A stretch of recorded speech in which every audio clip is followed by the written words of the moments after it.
Where's the station? Station. So, you have to go check on the cover.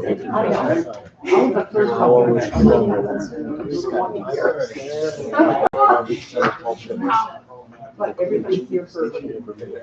What's that? That sounds awful. You ready, Darlene? Heck yeah, All right, always. you're ready, I'm Let's ready. go. Okay. All right, good evening. Welcome to the May 2nd Clifton Park Town Board meeting. Please join me for the Pledge of Allegiance. Pledge of allegiance to the flag of the United States of America and to the republic for which it stands, one nation, under God, indivisible, with liberty and justice for all. Yes. All right, Teresa, if you call the roll. Councilwoman Flood. Here. Councilwoman Stander. Here. Councilman Morelli. Here. Councilwoman Wallowitz. Here. Supervisor Barrett. Here, entertain a motion to approve town board meeting minutes of April 18th. So. Any discussion? Councilwoman Flood. Here. Councilwoman Stander. Yes. Councilman Morelli. Abstain. Councilwoman Wallowitz. Here. Supervisor Barrett. Yes. Aye. You meant yes. Yes. Yes. Did she say yes? Of course. You said here. Here. Oh, But I knew what you meant. okay. Well, there's almost Teresa know what I want. I got you. It's gonna be a long night. Yeah, well, it might be, yes. So today we started the both ways pickup. I was going down Main Street at one point today, and there were two Twin Bridges trucks, one truck on one side of the road and one on the other going in the same direction, and picking up material as quick as possible. So there was definitely, I would say, a fair number of properties that were serviced today. And I know they're hoping to finish each week, each phase within the week, earlier than the Friday of that week. So the town is split into 3 different regions, and each region has been assigned a week. And we just started today up in the Exit 10 area. They'll be working their way southward. So hopefully they'll be able to finish servicing each area before the week is up in each case. For any additional information, I know more letters have gone out and everybody will receive a letter. But if you have any questions in the interim, you certainly can contact my office here at Town Hall. We also have information on the website regarding the areas that will be serviced in each week, when to put out their items, and when in the week they'll be picked up. So it's a lot of work in just a few weeks' time, but they're starting strong and going at it. So I appreciate everybody's patience. I know some people were concerned because maybe their neighbor put their items out at the curb prior to last night, which was the night that we targeted within the letter. So we appreciate everybody's patience. Just once every couple of years, and like I said, they're getting it done as quickly as possible. Just a reminder, our paint and stain recycling program that we announced a few weeks ago begins this Thursday at the transfer station. So you don't need a transfer station permit to utilize the program. When you get down to the guard booth, just tell the gentleman what you're there for, and he'll direct you in the area of the recycling of paints and stains. Now, the normal operating hours of the transfer station on Thursdays is 7 to 5:30, so that gives a good amount of time for people to hopefully get there before work, maybe after work, or at any point during the day. Now, I don't want anybody to think that you have to get there the first week or the second week, because we're going to offer it every Thursday only, because the programs will be in place for a long time. So don't feel like you have to get there the minute we open on Thursday.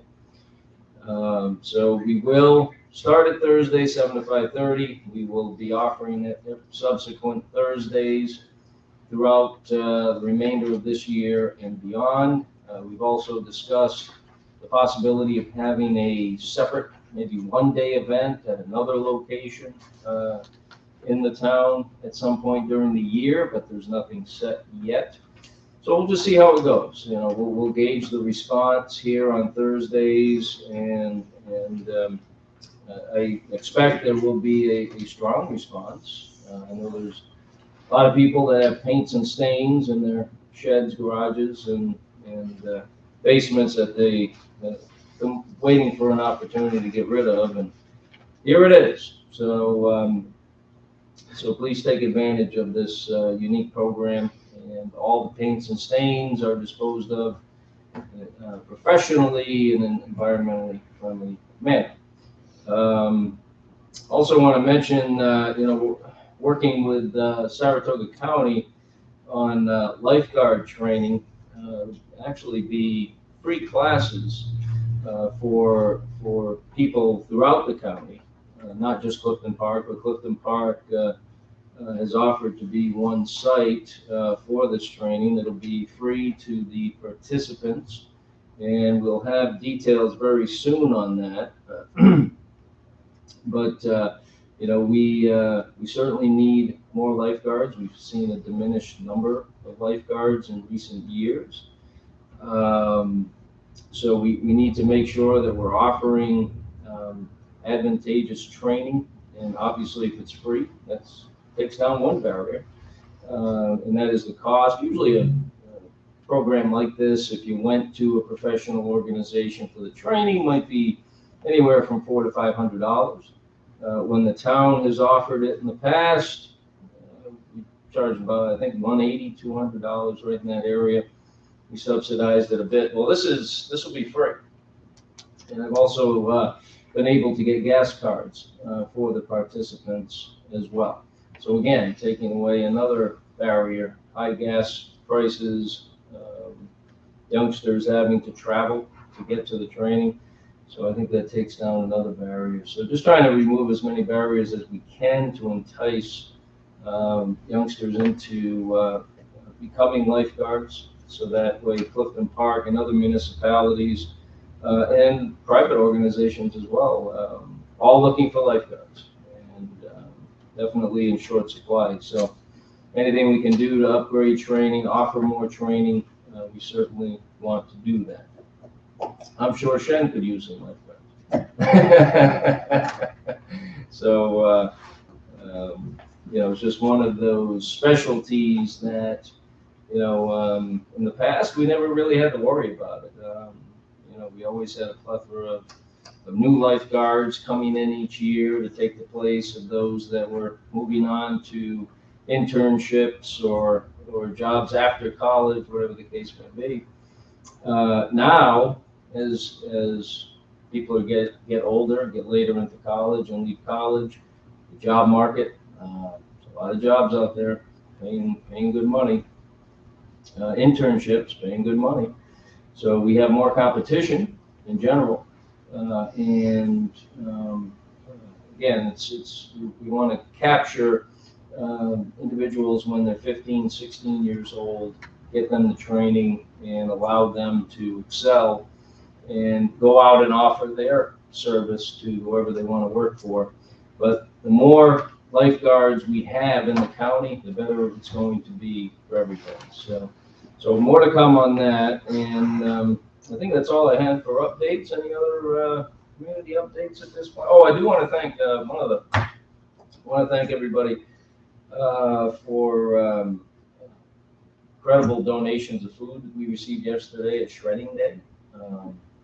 Three large blue bins that we're all familiar with, serviced a lot of families in town, and collected a lot of food for the Jonesville food pantry. So, and for a change, it was a beautiful day. Our luck with weather on Shredding Day, we do it twice a year. Teresa, yeah. So our luck with weather has not been great, but boy, yesterday made up for some of those cold, rainy days that we've experienced in the past year. So If you missed the service yesterday, we'll be back in the fall, so save up those sensitive documents and we'll get those shredded for you. Yes? I just have one quick announcement. Yep. The Historic Preservation Commission is going to hold an archaeology exhibit on Sunday, May 15th at the Grooms Tavern, which is on Grooms Road in Rexford, in observance of New York's Historic Preservation Month. The exhibit is going to open at noon, followed by a speaker, Christina Reith. She's a New York State archaeologist at 1 o'clock. She'll speak about the Clifton Park portion of the state's Cultural Resources Survey Program. This program provides research and assessment of archaeology and architectural resources for other New York State agencies. It is free and open to the public. Afterwards, the Friends of Grooms Tavern will host an open house to provide tours of the tavern from 2 to 4 with refreshments, and there will be 18th and 19th century period music provided by liaisons. My French is not good, but anyways, a band. So hopefully people will join us. Thank you. Very good. Thank you. Anyone else? All right. We have first up tonight, Superintendent Oliver Robinson's here with us. How you doing tonight? Doing very well. Is it budget time already? That time of year already. Comes quick, doesn't it? Too fast. Too fast. Seems like you were just here. First of all, thank you very much for having me, and I appreciate the opportunity. Don't take for granted that you have a busy agenda, so having you on first so I can go into the next endeavor would be great. So I'm going to talk about the budget in general, and then I'm going to share a newsletter that actually just came today, hot off the presses, so use information with you. I always wanted to tell people that I can't tell people how to vote, but I'm certainly going to encourage people to come out to vote. And the reason why I say that, looking at some trend data over the years, and actually looking at the past 16 years, this is my 17th budget at Shen. Can you believe that? Talking about time flies by fast. You know, when I first got here 17 years ago, the thought was, we always say, well, okay, you're always going to have, based on average, about 2,000 no votes. So my objective is to have the vote pass, right? So we know we had to have more than 2,000 yes votes. Literally last year's budget, we barely got 2,000 votes total. And so, yes, we recognize that the pandemic had some impact on that. However, the reality of it is voting trends have been doing this. I don't know what's the town voting trends, but it's been just a downward decline for us. And so I really want to encourage people to come out and vote, recognizing that our population center is actually growing, but yet we have a smaller vote count. So I certainly want to encourage people to come out and vote. The second piece I want to emphasize too, that we're coming off some very uncharted waters.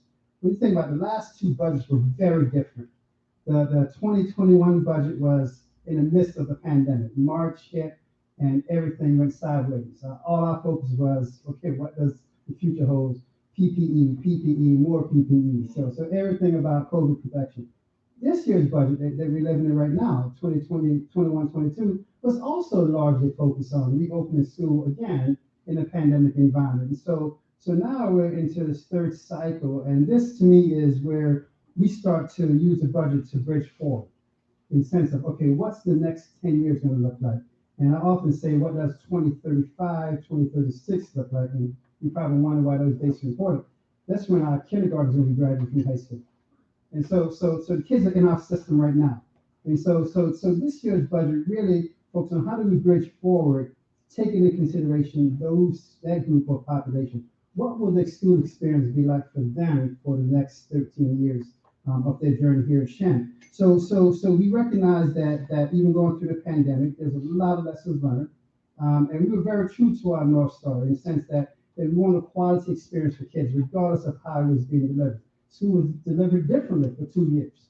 And somewhat normalized now, if you want to, whatever, quick quote on the normal piece of it, but still very different. But there's a lot of lessons learned. So how do we capture the best of those things and bring those forward as well? And so this budget tried to do that. A big part of that focus was the recognition that the investment in quality individuals. You mentioned even talking about lifeguards. We have a shortage across the board because we're now competing not only in the education market space, we're competing across the board because people are looking for people with certain skills, not necessarily certain credentials. And so we're competing in a market space where educators are shifting out of education. And so we know that, or even on the non-instructional side of it, we're competing against the companies that could offer, $25 per hour and a $5,000 signing bonus. We can't. So we're competing against that space as well. So there was a very much a concerted effort by the board to support our initiatives. So for the last 18 months, which is very unprecedented for us in the school district, we negotiated and resolved essentially actually all 5 of our bargaining units contract, but certainly the 3 largest ones. Teachers Association, which is 750 plus members. CST employees, which is another 750 plus members. Our administrative group is about 40, almost 50 members. And now we're working with our mid-level supervisor groups. And it's important, a very concerted effort to say, let's get these things resolved so we can figure out what's the fiscal impact and plan that forward in terms of really reinvesting and investing in people. Because oftentimes people talk about programs about people. We hire people to deliver services to kids. And so there was a strong investment in our employees, and we're pleased to have those contracts resolved to move forward, at least for the next 3 to 5 years, knowing what the fiscal implications are of those things. So this budget is really focused on preserving quality people and also positioning the school district to be able to attract quality people. There's a reality, the market space is competitive. And so we want to be able to attract quality folks across the board all the time. Another component of this budget too, recognizing that we learned, particularly going through the COVID period, the significant impact of technology. When we pivoted back in March of 2020, technology ruled the day. School districts that had technological capacity were able to provide a decent, I'm going to say that word very carefully because we know it was such a different experience for kids. Because of access to technology, both students and teachers alike. And so we learned from that. And even now, how do we integrate technology into the experience continue to be something that we're going to continue to evolve in. So bolstering our technology capacity is one of those things, again, that this budget focuses on in terms of not only the devices kids have, but the infrastructure. So when you think about, our school buildings, the youngest school building, Shattercon, is almost now 15 years old. When you think about that, for example, and our oldest school building, high school, any of the high schools, quite frankly, depends on what you were called. Acadia was high school at one point, depends on how old you are. We're talking about buildings that are 70 plus years old. So refurbishing buildings to put technology infrastructure is a huge undertaking. It's a constant undertaking for us. And so bolstering the capacity is important. And so this budget try to address those type of things, the infrastructure technology, not the things that people see so much, but the things that allow the things that people see to work and work very reliable. So that's a big part of this budget piece of it. Supporting the needs of kids is a big part of it. A lot of people have conversation about learning loss. I'm not a big fan on perseverating on deficits. I'm not a deficit mindset person. And I really think that our kids learned a heck of a lot during the pandemic. A lot of kids learned independence. A lot of kids learned perseverance. And a lot of kids learned academically as well. And so now how do you try to support kids again? That term bridging forward is always seeing where kids where they are, understanding where they are, and then taking where they ought to be. So that's our focus is. So supporting kids from academic intervention, recognizing that demographics of our student population is changing, supporting English language learning population of our students is important, supporting special education population is important, supporting acceleration is important. So supporting kids across the board. And so this budget really takes that because, again, we want to think about what's the next 3, 5, 10, 15 years look like. And each of these budgets propels us forward when we do so. So a lot of focus on that. Another focus area that we particularly focus on is trying to look at the courses that we offer. Looking at courses that look at the real world application. What are the job market? What's the labor market space that kids are going into?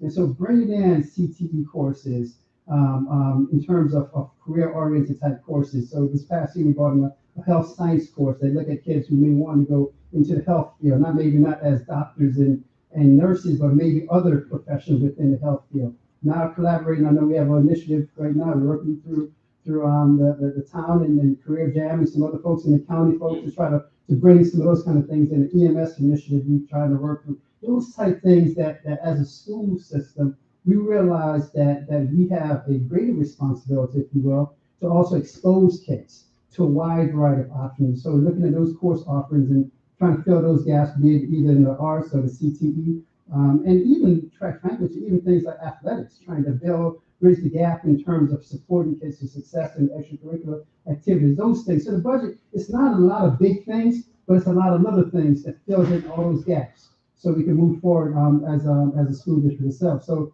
in many ways, we're truly at a pinnacle point, So pinnacle typically said high points. People say, well, it is a high point because we tried to thrive through the pandemic. We weren't trying to just survive. We wanted to thrive through the pandemic to really, really push forward hard, and we did. We pushed forward hard. We had our schools open. We had kids in school. We were doing a lot of neat things for kids, and now we're trying to build on that moving forward. So as we look into 22-23, which this budget represents, that's where we're taking, again, looking at that North Star, keeping our focus on that North Star in terms of our commitment to excellence, recognizing that every child walks through our door, every parent is sending them a blind faith that we're going to do what's in their best interest to have them find success. And so we're looking forward to that as well. And so even just by the numbers, and you'll see when I hand this brochure to you, the budget itself is going to go, expended increase of 3.85. And the tax cap, and for people who don't understand the tax cap, some people say it's a 2% tax cap. It's not. It's a formula that goes into it. Ironically, for this year that we're living in now, 21-22, the formula actually calculated right at 1.999, which rolled up to 2%. The formula for the 22-23 is actually calculates to be 4.29. So the amount of tax levy cap is 4.29. This budget, our budget is proposed on 1.87. So it's significantly below the property tax cap. And so I've asked people to say, why are you leaving money on the table? Well, it's not necessarily about leaving money on the table. It's about being very thoughtful in terms of how we balance between what the budget supports and what's the implication for our taxpayers. And just to give you another interesting contrast, and I went back and looked, the 05-06 budget, the average that we used, and we said average household value, we were using $100,000. The average household in Clifton Park and Half Moon, where on the high end was about $143,000, right? Think about that for perspective. This budget, the formula that we use when we said average household, we're saying it's $300,000. And I just saw a business review article that came out today. The front cover says the average $300,000 house is now worth $650,000. And so when you think about that piece of it, we have to take those things into consideration. So the average $300,000 house, recognize that many below, many above. For that taxpayer, they should actually see a slight reduction in their taxes from last year. And you say, well, is that magic? It's not magic. The piece of it is we saw with the state settling a court case surrounding foundation aid and the fusion of additional dollars coming into school district. So it's that balance between the state aid piece of it coming into it, a responsible budget, and then the implication for taxpayers. And again, we can't do something that we can't replicate. So we have to look at it. What does the next 3 years? And we do these forecasts. So the next 3 to 5 years, anything beyond 3 years, probably just playing a lottery, right? You may or may not win, but we know within the next 3 to 5 year horizon that this is a very sustainable budget process. And so that's why this budget gives us a great opportunity to bridge forward and yet maintain, quite frankly, a minimal impact on taxpayers. Yes, I do know that some folks who have their house valuation, if you have had your house revalued recently, you may see a greater impact on your taxes, but it's not because of the tax rate, it's actually because your house is worth more. And that's something we all going to have to contend with. And I keep threatening my family that maybe we should sell the house, buy a whole bunch of tents, and just plow the land and just live on the land somehow, because the market space is great to sell, awful to buy right now. And so we know those realities. So that's the budget piece of it as well. I'm just going to hit two other pieces, and I'm going to share this handout. The second referendum that we have, like last year we had 9 individuals running for the board. And this year we have 7 individuals running for the board. And I just want to go to that page for a second. So we have 3 seats on the Board of Education, 3 seats with 3 carrying 3-year terms each. In fact, we have our board president, Deanna Stevenson, is here, and Deanna is also an incumbent. Deanna's running again for another term on the board. Then we have Jason Little, just recently met Jason at the board meeting. He's running for his first term. We have Petra Holden, just recently met her at the board meeting. We had a meet the candidates night at the board meeting. Now, meet the candidates, kind of just introduce the candidates. Petra Holden, she's running for first term. We have Joe Weber, who sat on the board for interim period during the unfortunate passing of Gary DeLallo. So we had someone fill that seat for a period of time. Joe Weber filled that seat. Tom Templeton is running for the first term. Jennifer Gleason is running for a first term, and Amanda Siska is running for a first term. So we have 7 individuals running for 3 seats on the board. So typically with that, they typically bring out numbers, people who hopefully come out to vote. So we're looking to see how it's going to go. The PTA Council and the STA, as I'm looking at Kathy Chase, has a date on May 9th.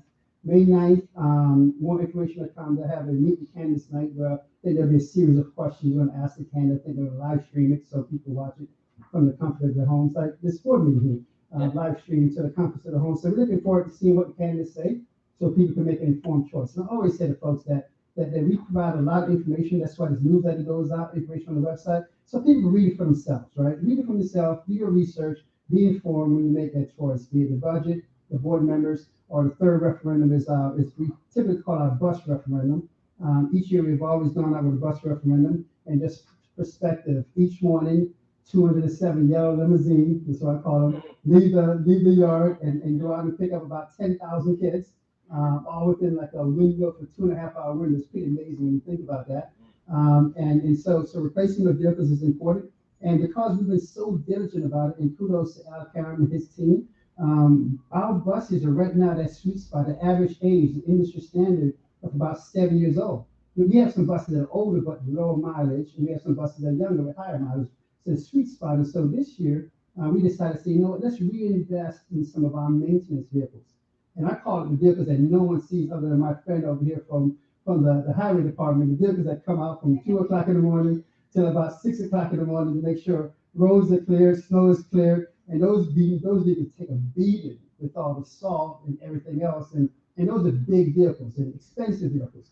And so this year, part of this referendum is to replace some of those vehicles as well, recognizing that we can't have emergencies if we're not prepared, because it's unacceptable, right? So how do we reinvest in some of those vehicles as well? So those are the big 3 pieces. The budget itself is absolutely instrumental to the continued success of our school system. The board members, the 3 seats on the board is going to be critical. I've been fortunate for 17 years to have board members who are very much focused on trying to do the right things for all the kids that we serve. So hopefully we continue that trend moving forward. And then the referendum on the vehicles. Again, investing in some of those vehicles that most people don't even realize that we own until we don't have them up and running. That's when everyone complains, why is the parking lot not salted? Why is this? Well, the vehicle's broken down. So May 17th is the vote date. Same place, go on the library. Absentee ballots are now available for people who want absentee ballots. And here, Kathy Chase, who's our Chief Financial Officer and also District Clerk, Kathy's here as well. So if people want finance absentee ballots, reach out to her office. More than that, happy to accommodate as well. But again, I'm just going to end with the way I started, and sit there questions and provide these handouts as well. Is that I can't tell people how to vote, but I'm going to strongly encourage people, come out and vote. For a school district this size, having barely 2,000 people vote, that's not and it's not because people are not supportive. That's how people all the time. They're like, hey, we know the budget's going to pass it, that's why we didn't vote. But you know what? We need the voices. Your voices need to be heard, and the voices are heard when you come out and vote. So me pause there. If there's specific questions you have, I'll be more than happy to answer them. But more important, I'm so happy for the opportunity to talk to the town board and to the Clifton Park community as a whole, for those who are watching as well. Well, thanks for being here. We appreciate you coming every year to talk to us about the budget and the upcoming vote. So that's May 17th, 7 a.m. to 9 p.m. at the Gowanna Gym. We would certainly, encourage everybody to go out and vote and on the budget and the four candidates. And you mentioned first of all, talk about time flying. And I just visited my son at school. He's about to finish up his first year in college. And I said, wow, graduation seemed like yesterday at Chen. Yeah, have you announced plans for graduation? Because last year worked out great. It will be a SPAC. Oh, okay. Because last year worked out some people are happy about that. Some people are not so happy about that. But it'll be a SPAC. In fact, we just signed a contract with SPAC. And SPAC has done a lot of upgrades. The one thing I want to emphasize about that, SPAC we, Shen, because when we started to go, when we did a drive-through graduation the year before, when we did a graduation the year before, we use the same outfit that does all the media at SPAC. We contracted with them, and we live stream both of those. And so now SPAC is going to live stream graduations. So it's great. So it's great for, sometimes people have family members out of town, and to be able to see the whole thing and experience as if you were there and record and play it over and over. That's going to be great as well. So that's one of the things that they really wanted to make sure. And also, just the space accommodation is nice, and you don't have to work. Last year was great. You're not starting to feel. I grew up in a space in Florida where we did graduation outside all the time. However, it was always weather dependent. Yeah. And so that's the piece that certainly guard against that. And you know the unpredictable nature of weather in the Northeast here could be nice one day and not so nice the next. That is true. Yeah, it's a great location. It worked out great. Yes. But you're right. I mean, if it rained, it wouldn't have been so good. Not at all. Not at all. I also want to follow up. I was going to mention the Emt Training Program, and thank you and your team for your role in making that happen. Again, this is another area of concern in the future with the availability of labor. We want to make sure that in Saratoga County, when people call 911, they get a quick response, and you can only do that if you have professionally trained people ready for those calls. And there are times, like every other part of life, you know, it's hit or miss. You know, sometimes you're not terribly busy, and then all of a sudden they get 4 calls. So they do need people. They're always recruiting. So this idea for this training, again, free training to be an EMT. We're going to first try to recruit at Shen at some upcoming classes, let the kids know about it, and hopefully we can get some kids interested and get involved. The idea came from a conversation that I had on a golf cart, July 4th with Mike McAvoy, when he really spelled out the grave concern that he and many other professionals in the industry have for the future of EMTs, and the ability to be able to recruit and train EMTs that want to make it a career.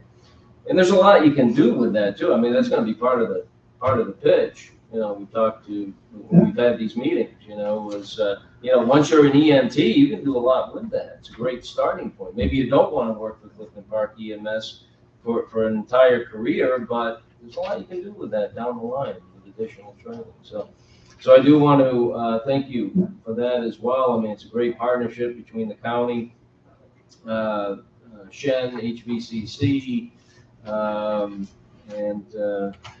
so I think it's going to be good. Yeah, no, appreciate it. Always the support of the town board is greatly appreciated, individually and collectively. So I absolutely appreciate that. So thank you for that. Anybody else have any comments? Yes. Well, Thank you. I had a wonderful conversation with your superintendent for those buses. As liaison to the Emergency Service Advisory Board, we're going to be doing public safety presentation. And I talked to him about public safety and school buses, which involved a very long conversation about snow removal and bus schedules and everything.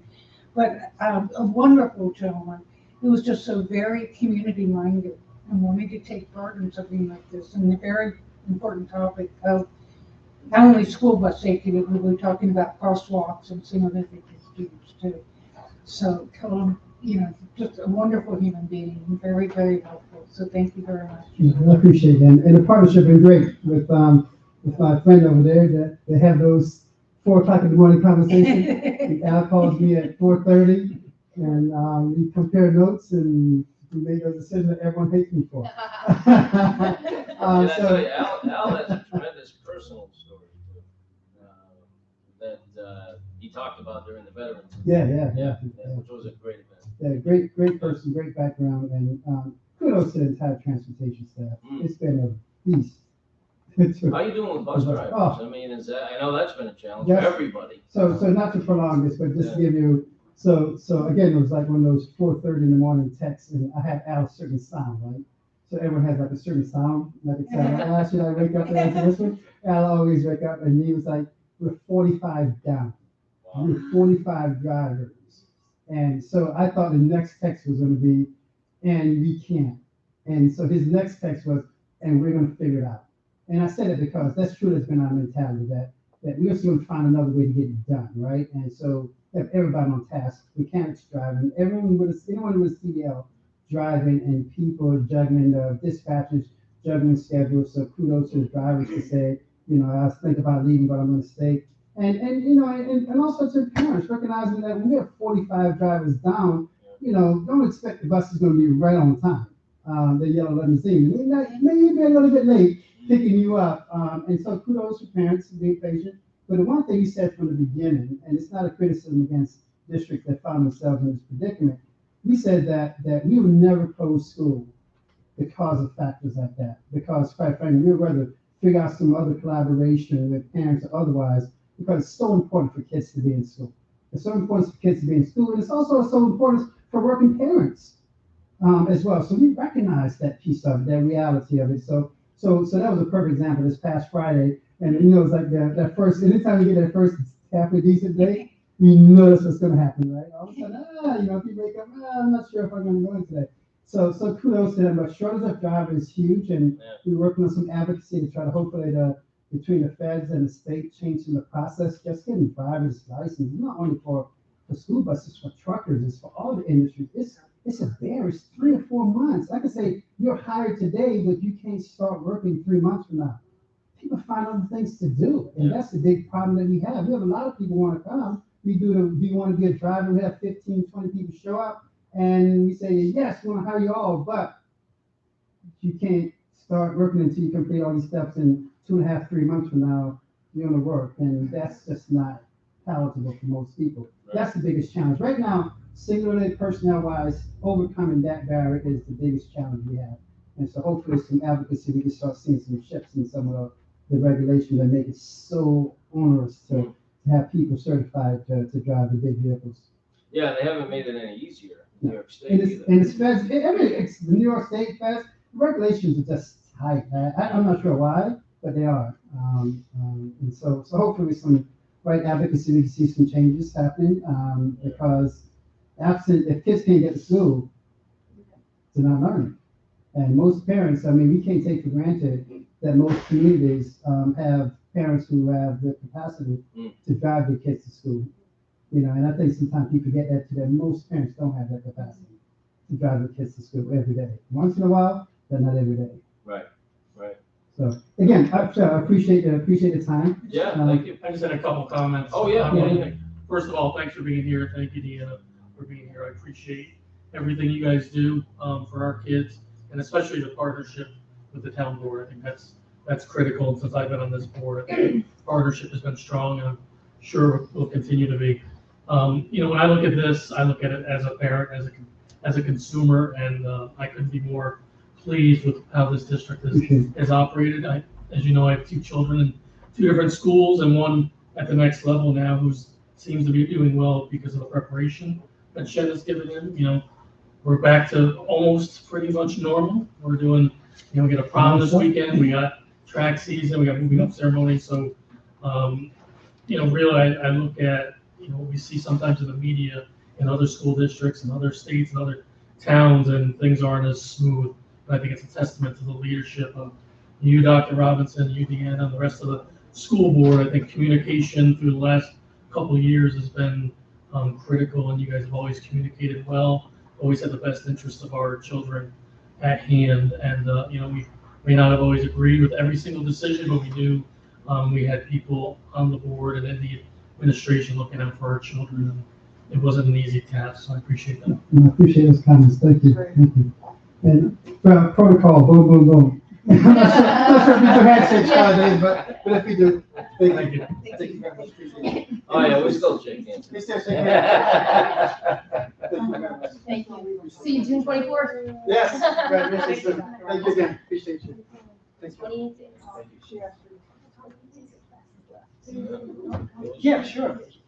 So, yeah, you're gonna do All right, we do have a number of resolutions for consideration this evening. Teresa, if you could make those, please. A resolution approving award recommendations for the Community Preparedness and Resiliency Fund applications. Whereas by resolution number 239, 2021, the town board designated a portion of the town's funds from the American Rescue Plan Act of 2021 to projects as authorized by the act. And whereas $200,000 was allocated to be distributed to not-for-profit entities serving the residents of Clifton Park to respond to impacts from the coronavirus pandemic and related governmental policies pursuant to the town board approval. And whereas applications for the 2022 Community Preparedness and Resiliency Fund applications are received by the application deadline of March 1st, 2022 from the organizations listed in the attached Schedule A. And whereas the town board advertised and a public workshop was held on April 27, 2022 to review the applications, and recommendations were made for the final amounts granted. Now therefore be it resolved that the comptroller is authorized to increase the budget from the funds received from the American Rescue Plan to the General Fund Community Programs, Community Grants in the amount of $200,000 to issue checks in the amounts granted per Schedule A. A resolution awarding the contract for fireworks for the Town of Clifton Park's 4th of July celebration to Santora's World Famous Fireworks and authorizing the supervisor to sign the agreement for same. Whereas bids were solicited for the annual 4th of July fireworks display and opened on April 6, 2022, and whereas Santora's World Famous Fireworks, 846 Stillwater Bridge Road, Schaghticoke, New York, has submitted the sole bid in the amount of $19,000 for a 20-minute musically choreographed pyrotechnic display. And whereas Santora's Fireworks has successfully staged the fireworks display for the town's 4th of July celebration for several years, and the bid price for the show is in line with prior years. And whereas Myla Kramer, Director of Parks, Recreation, and Community Affairs, has recommended that the bid of Santora's World Famous Fireworks in the amount of $19,000 be accepted. Now therefore be it resolved that the bid for the 4th of July fireworks display be awarded to Santora's World Famous Fireworks, Schaghticoke, New York, at a cost not to exceed $19,000 as budgeted from Festivals, Performing Arts, 4th of July Fest. And be it resolved, further resolved, that the supervisor is hereby authorized to sign an agreement reflecting the above terms, subject to review and approval by the town attorney of the agreement. A resolution awarding a bid to Vital Sign and Graphics for the purchase and installation of new entrance signs for locations at exits 8, 9, and 10, whereas quotes were received for the purchase and installation of 3 entrance signs into the town from Northway exits 8, 9, and 10, and whereas bids were received and opened on April 15, 2022, and whereas Vital Signs and Graphics submitted the sole bid in the amount of $34,185 for the entrance signs. And whereas Daniel Clemens, Director of Buildings, Parks, and Recreation, advises that the bid price is reasonable for the work and recommends accepting the bid, which was submitted by Vital Signs and Graphics, 251 Saratoga Street, Cohoes, New York. Now therefore be it resolved that the town board accepts the quote of Vital Signs and Graphics for the purchase and installation of 3 town entrance signs in an amount not to exceed $34,185 to be paid from unassigned fund balance with the transfer to general fund community beautification equipment. A resolution awarding a bid to Continuum Renewables LLC for the installation of a new dumpster enclosure for the transfer station, whereas the Buildings and Grounds Department solicited sealed bids for a project to install a concrete slab for the recycling building and a wooden structure for C&D Building Number 4 pursuant to Section 103 of the General Municipal Law. And whereas bids were received and opened on April 5th, 2022, whereas Continuum Renewables LLC submitted the lowest bid in the amount of $75,500 for both projects. And whereas Daniel Clemens, Director of Buildings, Parks, and Recreation, has reviewed the documentation and recommends accepting the bid, which was submitted by Continuum Renewables LLC, 69 Oliver Street, Cohoes, New York. Now therefore be it resolved that the town board accepts the bid of Continuum Renewables for the installation of a concrete pad for the recycling area and construction of C&D Building Number 4 in a total amount not to exceed $75,500 to be paid from unassigned fund balance with a transfer to general fund transfer station equipment. A resolution authorizing the hiring of Hunter Scagnelli as 2002 summer help for the Buildings and Grounds Department. Whereas an opening exists for seasonal help in the Buildings and Grounds Department, whereas Daniel Clemens, Director of Buildings and Grounds, Buildings, Parks, and Recreation, has recommended that Hunter Scagnelli be hired to fill the seasonal position. Now therefore be it resolved that Hunter Scagnelli, 70 Blue Jay Way, Rexford, New York, be employed as a seasonal worker for Buildings and Grounds for 2022 to be paid $16 an hour. From Buildings and Grounds, part-time seasonal laborer, retroactive to April 27th, 2022. A resolution authorizing the installation of new flooring in the captain offices of the Public Safety Building. Whereas Daniel Clemens, Director of Buildings, Parks, and Recreation, advises that the carpeting in the captain offices at the Public Safety Building are in need of replacement. And whereas Mr. Clemens recommends that Northeast Commercial Interiors, Clifton Park, New York, be authorized to supply and install the flooring for an amount not to exceed $7,892 under state contract. Now therefore be it resolved that the replacement of existing carpeting in the captain offices of the Public Safety Building is awarded to Northeast Commercial Interiors, P.O. Box 4843, Clifton Park, at a cost not to exceed $7,892 under state contract PC 6778 to be paid from General Fund Public Safety Building Equipment. A resolution authorizing Prime Engineering to publish bid documents for a water quality improvement project in the Clifton Park Center Road area. Whereas by resolution number 18 of 2015, the town board authorized Scott Reese to submit grant application documents to New York State Department of Environmental Conservation for a stormwater improvement project on Clifton Park Center Road. And whereas the town has been awarded grant funding up to $215,625 for the project. And whereas Mr. Reese has worked with Prime Engineering for rescope and define the project consists with the goals and standards of the state's water quality improvement grant contract, with current estimates for the project at $287,500. And whereas the grant contract has been extended through September 30th, 2022 to accommodate adjustments to the engineering scope. And whereas the town has received authorization from New York State DEC to solicit bids for the implementation of the project. Now therefore be it resolved that Prime Engineering is authorized to advertise for bids for the construction implementation phase of the project. And be it further resolved that the town board commits to the local matching associated with grant funding for the project. And be it further resolved that the authority delegated to Mr. Reese to process all documents associated with the project is reapproved. A resolution awarding bid for pool chemicals for the Barney Road, Locust Lane, and Burning Bush pools for the 2022 season. Whereas on April 21st, 2022, sealed bids were received for the above referenced contract pursuant to General Municipal Law 103. And whereas the supervisor has recommended that the bid for pool chemicals for the 3 town pools be awarded to Surplus Pass Chemical Company Incorporated for the following amounts: sodium hypochlorite per gallon, $2.55 a gallon; carboy bleach, 5-gallon containers, $13.75 a container; muriatic acid, 5-gallon in 5-gallon carboy, $8.50 a gallon; drum deposit, $8 per carboy; sodium bisulfate per pound, 7.74 cents a pound; delivery fuel surcharge, $51.50. Now therefore be it resolved that the town board hereby accepts and awards the above referenced bid to Surpass Chemical Incorporated, 1254 Broadway, Albany, New York, to be paid as follows: from Barney Road Pool Supplies, Locust Lane Pool Supplies, and Country Knolls Pool Supplies, in accordance with the amount used at each pool. A resolution authorizing the purchase of a 22-foot wood tilt deck trailer for use by the Highway Department. Whereas Highway Superintendent Dan Bull solicited quotes for the purchase of a flatbed trailer for general use by the Highway Department for hauling equipment and to support paving operations. And whereas quotes were received from 3 sources, and H&M Equipment submitted the lowest price quote for the equipment. And whereas Highway Superintendent Dan Bull has advised that the Kaufman 8K 22-foot wood tilt deck trailer will meet the needs of the Highway Department and is currently available from H&M Equipment Company Incorporated, Amsterdam. Now therefore be it resolved that the Highway Department is hereby authorized to purchase a Kaufman 8K trailer per the attached list in an amount not to exceed $10,256 to be paid from Highway Machinery Highway Truck.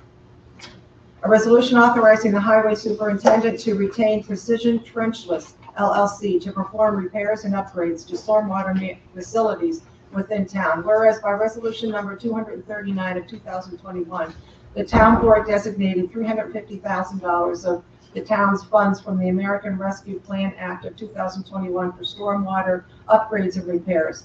And whereas pursuant to General Municipal Law, Section 103(16), municipalities in New York are authorized to piggyback from competitively bid contracts of other municipalities within the state, so long as the bid process from the original contracting entity was conducted through a sealed bid process pursuant to the statute and the bid notice provided for such piggybacking. And whereas the highway superintendent has now requested authorization to enter a contract with Precision Trenchless LLC 1710 Erie Boulevard, Schenectady, New York, using the piggyback option from the 2020 contract 10394 of Onondaga County attached, whose bids were opened on May 7, 2020, with prices valid through June 30, 2023, according to bid documents and correspondence reviewed from the Onondaga County Division of Purchase. And whereas according to information provided by the highway superintendent, Precision Trenchless has provided quotes in the amount of $357,637.66 for slip lining pipes per Exhibit A, using unit prices as bid in the Onondaga contract. Now therefore be it resolved that the highway superintendent of highways is authorized to retain Precision Trenchless LLC for a total amount not to exceed $357,637.66 from highway budget paving slip lining, and be it further resolved that the comptroller is authorized to transfer $350,000 from ARPA funds to the highway paving slip lining. Resolution adopting amendments to the town's procurement policy. Whereas pursuant to General Municipal Law, Section 104B, the town is required to adopt a written procurement policy to facilitate the acquisitions of goods and services at the lowest price to the taxpayers under the circumstances of the town's needs in the marketplace. And whereas the town board has amended the policy by resolution number 48 of 2021, adding best value criteria for certain purchase contracts. And whereas by resolution number 249 of 2021, the town board requires that all relevant documents, contracts, and bid procedures for resolutions be marshaled and posted on the town's website at least 24 hours before each town board meeting scheduled at which the resolution may be considered. And whereas the town's procurement policy requires either the town attorney, town comptroller, or both to make determinations concerning all procurements made by the various departments within the town.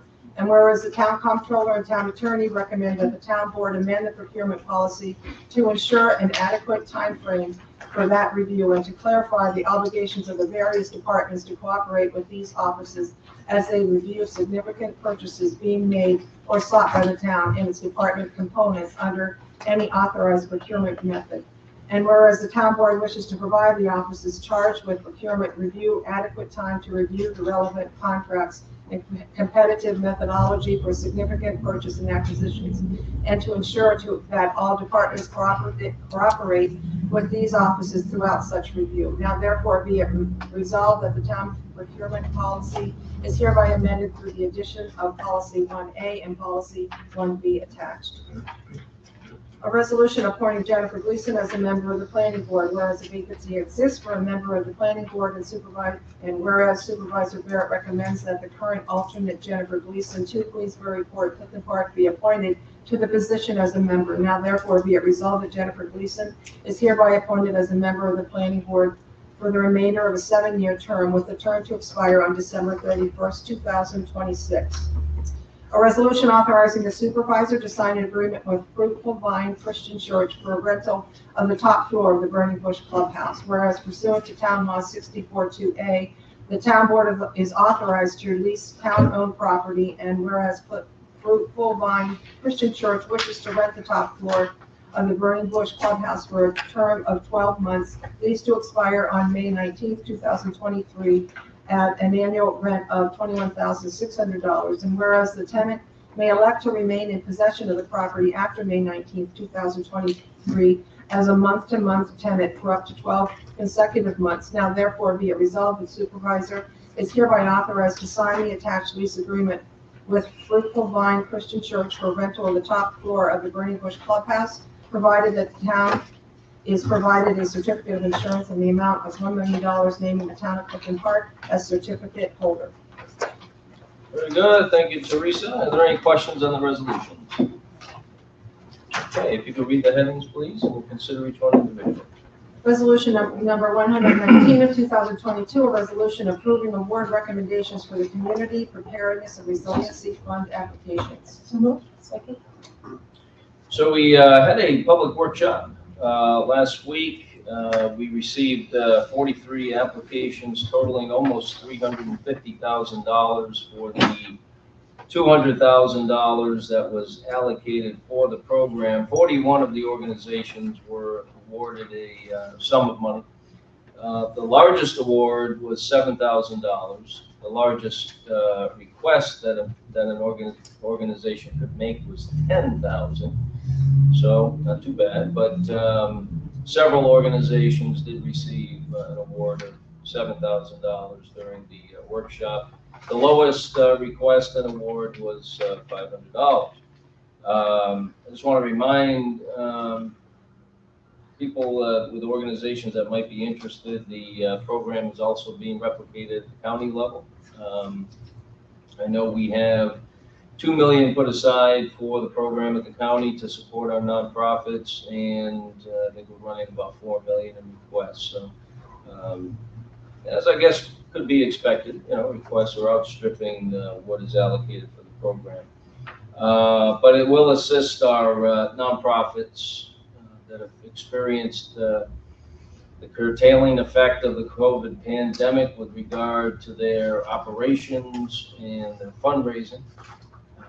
We have nonprofits throughout town in our community that service people each and every day. They're vital to the lifeblood of our community. We want them to be successful, and this is just one way that the town can further support their efforts. The program was a terrific complement to the grant program that we offered for the business community through the Clifton Park IDA and Supervisor shop. So we work to support our community in its entirety, and I think these programs are having a tremendous benefit to many people. So I'm very pleased to put this forward. Anybody that would like, I'm not going to read all the names of the awardees, but that list is available in the clerk's office for anybody that would be interested in reviewing the list. Okay. Any further discussion? Okay, Teresa? Councilwoman Flood? Yes. Councilwoman Standard? Yes. Councilman Morelli? Yes. Councilwoman Wallowitz? Yes. Supervisor Barrett? Yes. Resolution number 120 of 2022, a resolution awarding the contract for fireworks for the Town of Clifton Park's 4th of July celebration to Santora's World Famous Fireworks, and authorizing the supervisor to sign the agreement for same. Well, good news. I mean, summer is upon us if we're planning for July 4th. July 4th, always an exciting time and terrific fireworks show. Anything to add here, Myla? No, we're just, hoping for great weather like we've had in our past years. We have Cersei, our players, who are going to be on the stage, and fireworks are the sort of the ultimate prize at the end of the night. So we're just looking forward to a great event this year. Yeah, certainly, as with any outdoor event, as we were just discussing with graduation last year, weather is key. So, very good. Discussion. Okay, Teresa. Councilwoman Flood? Yes. Councilwoman Standard? Yes. Councilman Morelli? Yes. Councilwoman Wallowitz? Yes. Supervisor Barrett? Yes. Resolution number 121 of 2022, a resolution awarding a bid to Vital Signs and Graphics for the purchase and installation of new entrance signs for locations at exits 8, 9, and 10. So moved. Second. So a while back, I asked Dan Clemens to bring forward a couple of different options for new welcome signs, and I think there was one in particular that was favored. Dan, can you update us on what we're looking at here? Yeah, this is the final design. We made a couple of changes to it from the one that was the favorite. Came up with a final solution there, put the plans out to bid in the paper, the public bid. Got only one bid result. But, I think the price is really pretty reasonable for 3 signs. This has got stone on it and everything else, and compared to what we've been paying for just some regular signs, I was pretty surprised it actually came in at this price. So this one at exit 8, exit 9, exit 10, same places where the current ones are now that are in disrepair and some of them missing pieces and everything else. So they're gonna kind of go right in the same spot. Went out and looked at each location, pretty much exactly gonna be the same footprint of where we are, maybe tweak it a little left and right at most. That's pretty much the gist of it right there. It'd be, it would take a while to get this done, but we're gonna do the tear outs and things like that. So it'll save a little money there too. Yeah, I appreciate you guys doing that, saving that money. Yeah, I mean, it's always a concern when we only receive one bid on anything, but that number is right where they were with the estimate. So that was good. So we expected it to be in that price range. So based on that and the fact that it is a quality sign, and we certainly do need new signs, there's no doubt about that. So I want to put our best foot forward, and I think the new design is far different than the ones we've had up for a number of years. A little more sleek and modern. It looks nice. One way to put it. Yeah. Sleek and modern. There you go. Dan, I didn't know about the estimate, but I called you last week on Wednesday or Thursday about this bid, right? Yes, sir. And did I ask you? We talked about the fact that it was a sole bid, Yes. and that you had an independent opinion that the price was fair. Yes. All right, thanks.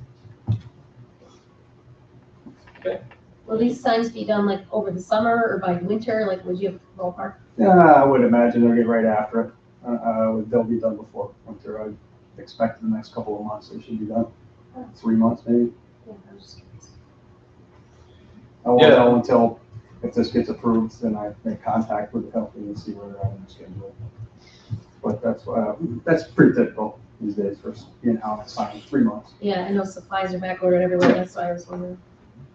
Well, just because somebody puts in a bid doesn't mean we're going to follow through with it either, as we found out with the fencing. True. So so it's an interesting time. I mean, these are issues we've never faced in my entire time here with different labor situations and contractors not following through on bids. What happened with the fencing? I called them the next day after it was approved, and they were all said, okay, yeah, no problem. I'm gonna go reacquaint myself with the job and I'll get back to you.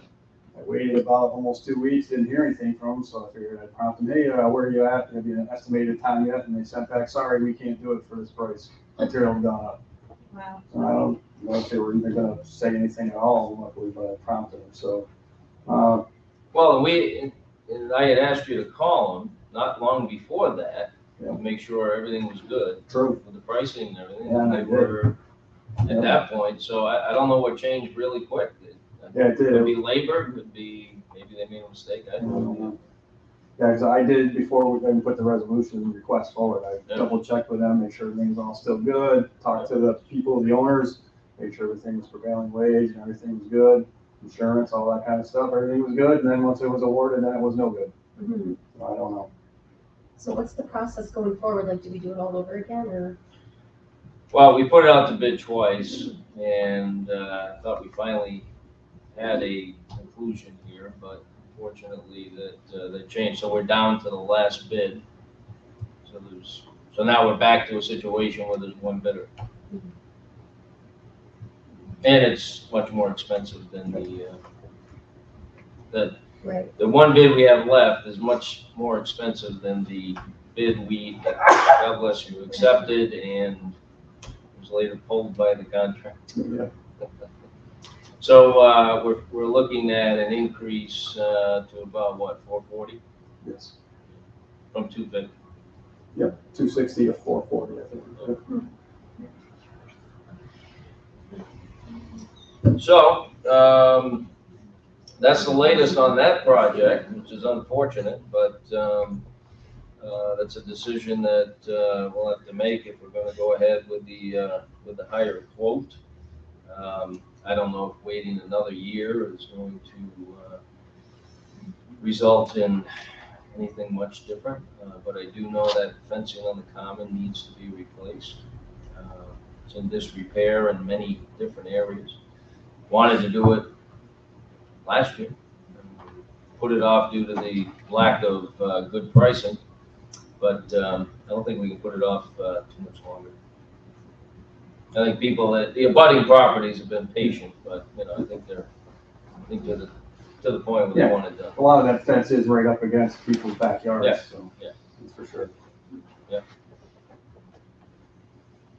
Okay, and you did check with the other, the final bidder, and they're still holding that price? I haven't got a response back. I talked to them today.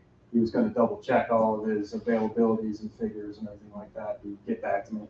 So I don't know yet. I did call them and say, is your price still? So he hasn't committed yet either? No, sir, he is not. Well, as soon as he hopefully does, let me know and we'll go from there. So I just asked Dan to do some follow-up and so we could have something to consider here in the near future. So sounds like you're almost there. I'm trying. Yeah. All right. Very good. Councilwoman Flood? Yes. Councilwoman Stander? Yes. Councilman Morelli? Yes. Councilwoman Walowitz? Yes. Supervisor Barrett? Yes. Resolution number 122 of 2022, a resolution awarding a bid to Continuum Renewables LLC for the installation of a new dumpster enclosure for the transfer station. Second. All right, we had put this out the bid a while ago. Again, I think we're good with the low bidder, right? I think so. We'll see tomorrow. Yeah. So, But I did speak to them as recently as last week. So I think we're still pretty good shape there. all right, that's good. So this will be a replacement of the structure at one of our construction debris dumpster areas within the transfer station. Why don't you talk a little bit about the disrepair that the building was getting to, which is why we put it out to bid. Yeah, I think it was definitely in a state of disrepair. The shingles were bad on the top, a couple of trusses were cracked. They'd been hit a few times by the hauling companies with dumpsters, which sometimes happens. Well, it happens more often than I'd like down there.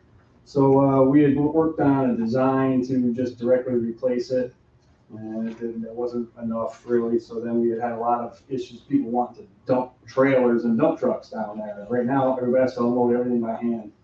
So worked with Steve Myers and Marquez coming up with a design that'll be higher and bigger so that someone can come in and dump their trailer into the dumpster instead of having to offload it by hand, which maybe will encourage a lot more C&D business being able to do that. And a system with concrete so that the dumpsters can't knock the building over and hit it. So this is designed, it's a full concrete like trough that the dumpster goes in, so it can't hit the wooden structure of the building. I guess I should say can't. I know some of these drivers can't seem to do anything, but it should really be a lot more Reduce the odds. Yes. So this is designed for that, so they can back up to it with a truck, dump it in. We can get to it easier with a loader, get in there and crush things down. So it's a little taller, a little bit bigger, but it's a really pretty nice design that Mark came up with. It's got a lot of open space for the wind to blow through, so I don't have to worry about that. And, it's a pretty sturdy deal. We put it out to bid, got 3 bids.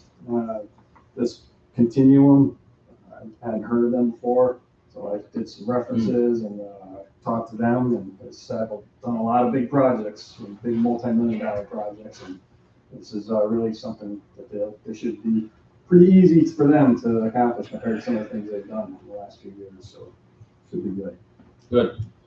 Yeah, and C&D is something that we've been marketing quite a bit down at the transfer station for years now. It's something we charge, we have an additional set of charges for C&D. We're conveniently located in a good place to dispose of that type of material. We don't have a minimum like most places do. I think our prices are fair, but it is an area that we've been trying to grow as part of the business operation at the transfer station. And I think with the ability to, instead of having to take everything out by hand, if they can just pull up and dispose of the items with a dump truck, it will increase the attractiveness of disposing of this type of material at the transfer station. So that's the goal, and it really wasn't any more expensive to do it that way. But I think it was definitely good. I want to thank Steve and Marquez for working with you on the design and making sure that everything we were sending out was in code. So, Yes. yes. Yeah. Very good. Any discussion on that item? Okay, Teresa? Councilwoman Flood? Yes. Councilwoman Stander? Yes. Councilman Morelli? Yes. Councilwoman Wallowit? Yes. Supervisor Barrett? Yes. Resolution number 123 of 2022, a resolution authorizing the hiring of Hunter Scagnelli as 2022 summer help for the Buildings and Grounds Department. So moved. Second. Okay, we welcome Hunter to the department, and how's she doing so far? Yeah, so far so good. She's a hard worker. Yeah. Look at her, doesn't look too imposing to see her in person, but she's pretty rugged. And I thank the board for letting her start a little bit before tonight, and appreciate that, and she appreciates it. And yes, I think she's going to do well. She's hanging in there. So far so good. Yeah, she was eager to get started, and I think she'll be a great addition to the department. So. Very good. Discussion. Teresa? Councilwoman Flood? Yes. Councilwoman Stander? Yes. Councilman Morelli? Yes. Councilwoman Wallowit? Yes. Supervisor Barrett? Yes. Resolution number 124 of 2022, a resolution authorizing the installation of new flooring in the captain offices at the Public Safety Building. Second. All right, Dan, we have some, I know the flooring over there is, definitely needs to get replaced. Just review this for us real quick. Yes, sir. This is in the captain edition. It's at the back. It's good 20 years old. It's the original carpet. It started to become separated from the glue and the carpet itself. It was all rippling up in the main pathways when people are walking in between desks. So it's really kind of like almost like a tripping hazard, just waves. So that'll have to come out, and this is a price to put it in with carpet tiles, which is what we've been going with all over the place. So say another 15 years down the road, you start to get some ripples in between desks, you can pop out a few carpet tiles, put them back instead of having to replace the entire room. Yeah, that's desperately needed. There's no doubt about it, and this is a good way to go for the future. Yeah, it's worked well at the senior center, and yeah, it is approaching 20 years. Yeah, it is. That's crazy. A lot of people don't realize that Captain had formerly been in what we now know as the Clifton Park Senior Community Center. They had the back part of the building and the offices. And early 2000s, we built the addition on the public safety building, and Captain moved to those offices. So, yeah. Well, Seems like a couple days ago. yeah, that's for sure. All right, discussion. Okay, Teresa? Councilwoman Flood? Yes. Councilwoman Stander? Yes. Councilman Morelli? Yes. Councilwoman Wallowit? Yes. Supervisor Barrett? Yes. Resolution number 125 of 2022, a resolution authorizing Prime Engineering to publish bid documents for a water quality improvement project in the Clifton Park Center Road area. Second.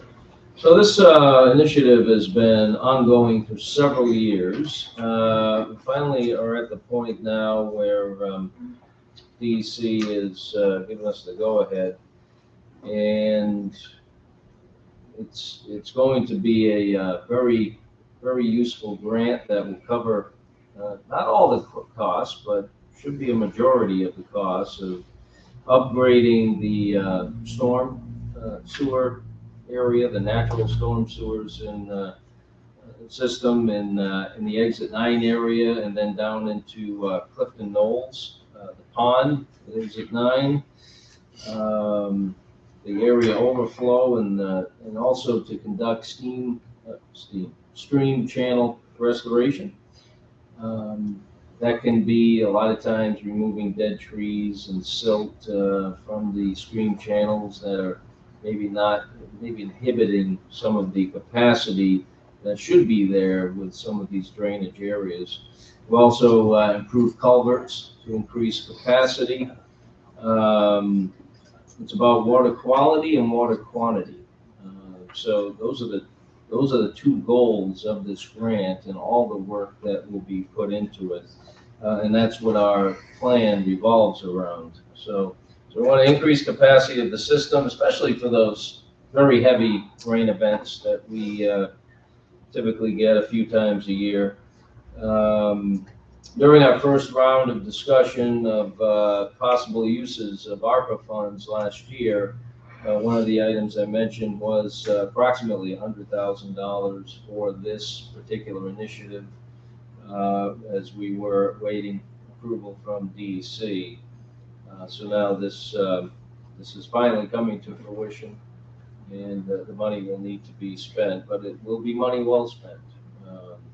So that's where we are with this. I want to thank Scott and John and planning for continuing to stay on top of this and getting DEC everything they need to give us that final go-ahead. So we'll get it out to bid. That's what this resolution authorizes. Any discussion? Okay, Teresa. Councilwoman Flood? Yes. Councilwoman Standard? Yes. Councilman Morelli? Yes. Councilwoman Wallowitz? Yes. Supervisor Barrett? Yes. Resolution number 126 of 2022, a resolution awarding the bid for pool chemicals for the Barney Road, Locust Lane, and Burning Bush pools for the 2022 season. So moved. Second. Well, we're coming up on pool season, and we need chemicals.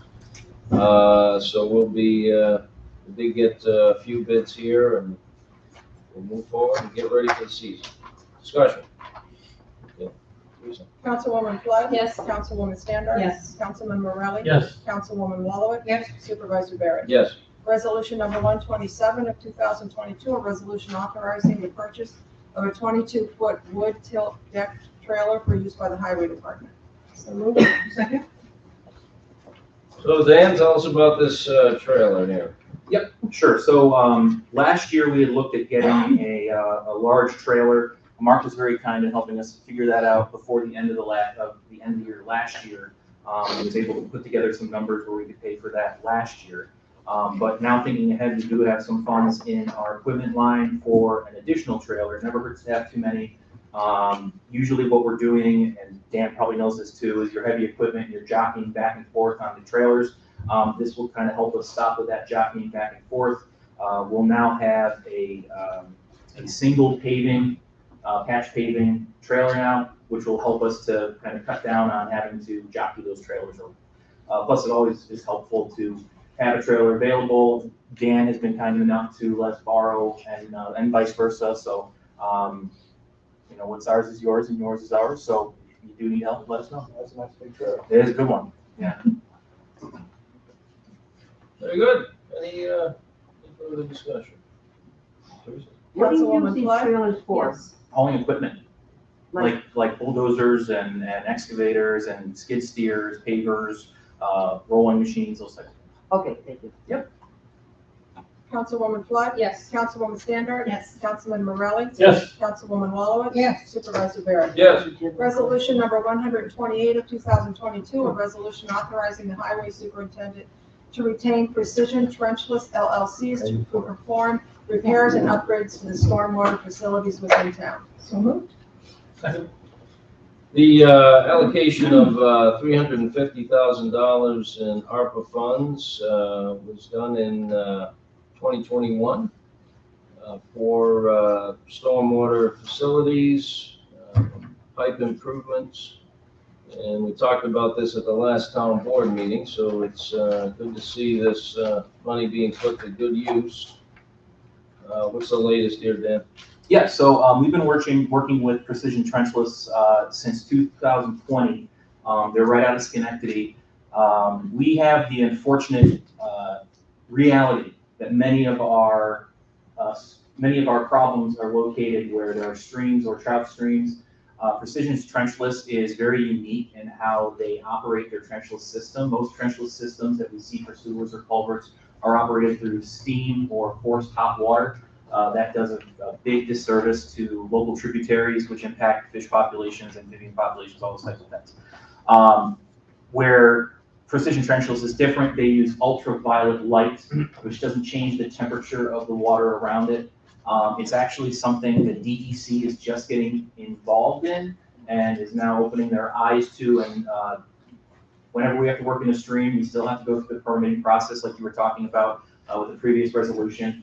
But now that we have a process that is less likely to impact the surrounding areas, they're more apt to be agreeable. So we're working with Scott Reese on that, like he had worked on the previous resolution. And we're going to be moving forward with not only issues in streams, but in neighborhoods where we have some older culverts and older catch basins that are starting to fall apart. Our practice has been if we can dig to it, we're going to most likely dig to it. These are for projects that are significantly underground and accessible, so 8, 10, 12 feet underground, and we can get through the pipe itself. So the pipe hasn't lost its stability, hasn't lost the ability to have a slip line go through the pipe. And you also had money in the budget for this function as well, right? Correct. Now, there's a project over by Locust and Silver Maple that it looks like the piping is on site now. And that has nothing to do with this, but it's a stormwater project. It's a right? stormwater project. What's the time frame on that? We like to, it depends. The Silver Maple project is a little different. That Silver Maple project would be a slip lining project. It goes from a catch basin to a catch basin. And where the catch basin is, it goes through 3 yards. And those yards are anywhere between 20 feet and 25 feet above where that catch basin or where that storm line is. That's why that would be used for slip lining. The slip lining just comes in a big box, so I don't think there's, I don't know if there's a giant box over there right now. But I know throughout Clifton Knolls, we're doing some smaller projects as we do some catch basin work. But with the slip lining, we're trying to do just deep stuff that we don't need to excavate. So no one wants us to excavate through their yard. But there you're excavating. We might be doing a little bit in the road, yeah. But don't you have to go back into the wooded area there? That would be From the road? No, that'd be for slip line. So okay, so you're gonna start from the road. Yes. And go back down into the woods. Yes. Okay. Oh, and it's great because it goes from catch basin to catch basin. And sometimes what we used to do in the past, like 20 years ago, those are all these old cement bell, 6-foot long culverts, and they fall out of disarray every once in a while and create sinkholes. They're strong, we can still get through them, but we got to cover up those holes in the pipe. In the past, when everybody wanted a catch basin in front of their house, you have to punch a hole through the cement, and you get a hole about the size of a basketball. So we have to do work on those catch basins, opening it up before we can do the slip lining. So we have to rebuild catch basins, put in additional piping before the slip lining crew can get it. So do you have an estimated time for that locust lane at the bottom there by the cul-de-sac? Not as of now. I can contact them and get back to the board about that. Yeah, I've received some inquiries, so I just wanted to pass along the info. Yeah, we got another one up on up in Woodstead. That's a similar situation. You know, it's a 10-foot deep pipe.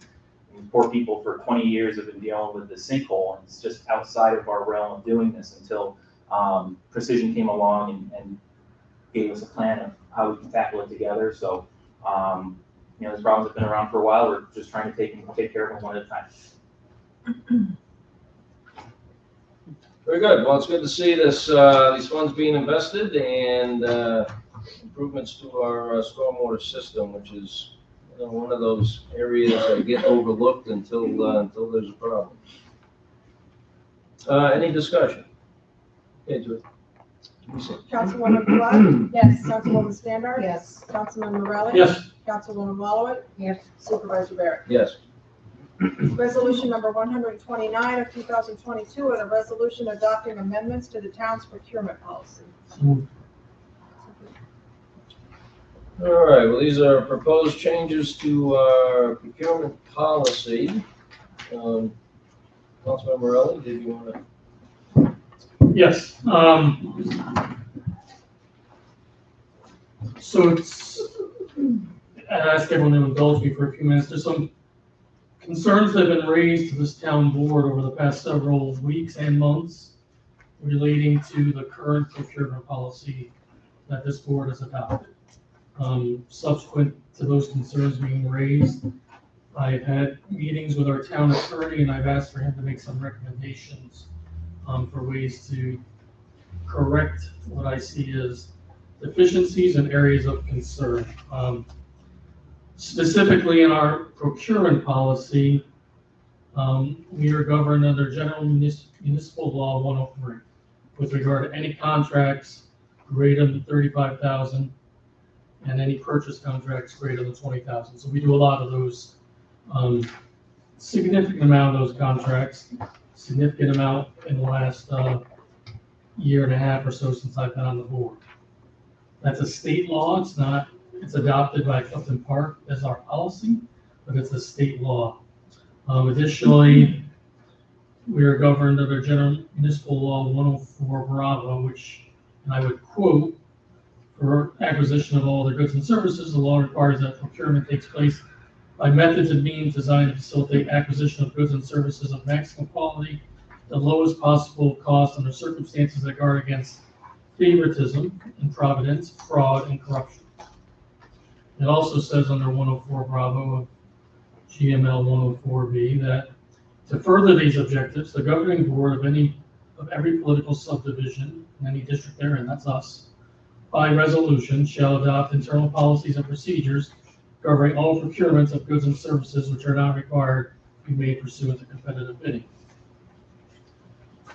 It also says that comments concerning the policies and procedures shall be solicited from officers of the political subdivision of which the town attorney and the town controller are.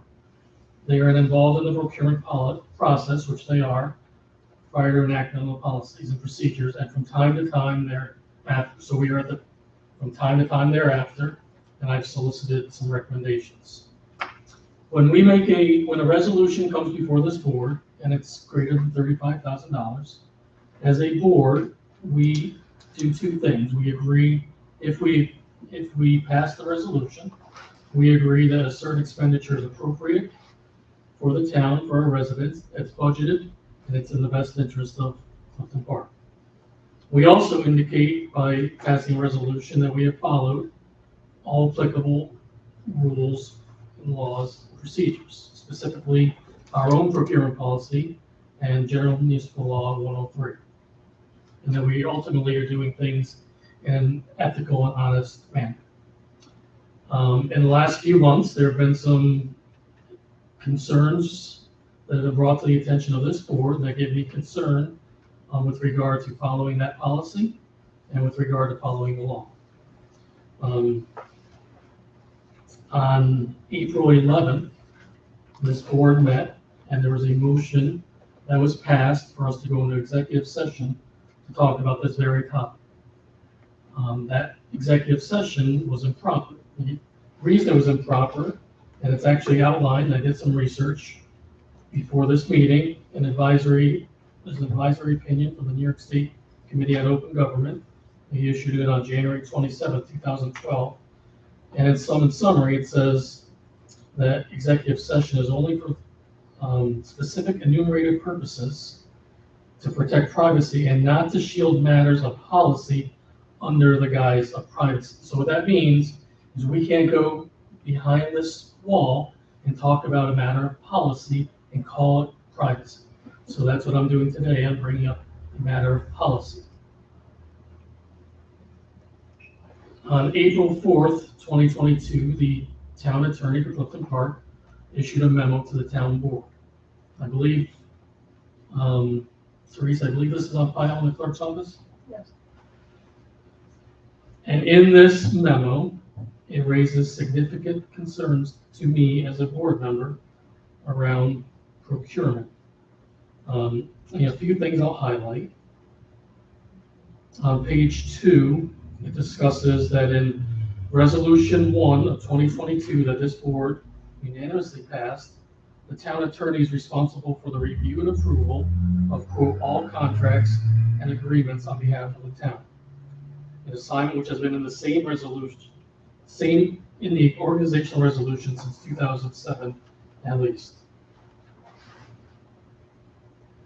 On page 3, I would quote, according to our adopted procurement policy, the determination that a contract or service is not governed by GML, that's General Municipal Law 103, shall be made by the town attorney or the comptroller.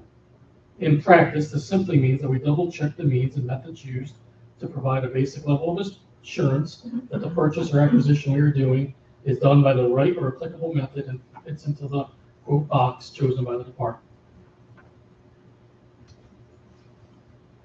And let me be clear, the amendments to this policy are meant to address our town operation, not a specific department, not a specific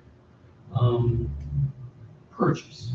But if I go on to quote from this memo, which is on file, I have noticed an increased tendency to, quote, circumvent, shortcut, evade, or otherwise hamper a meaningful review of procurement steps.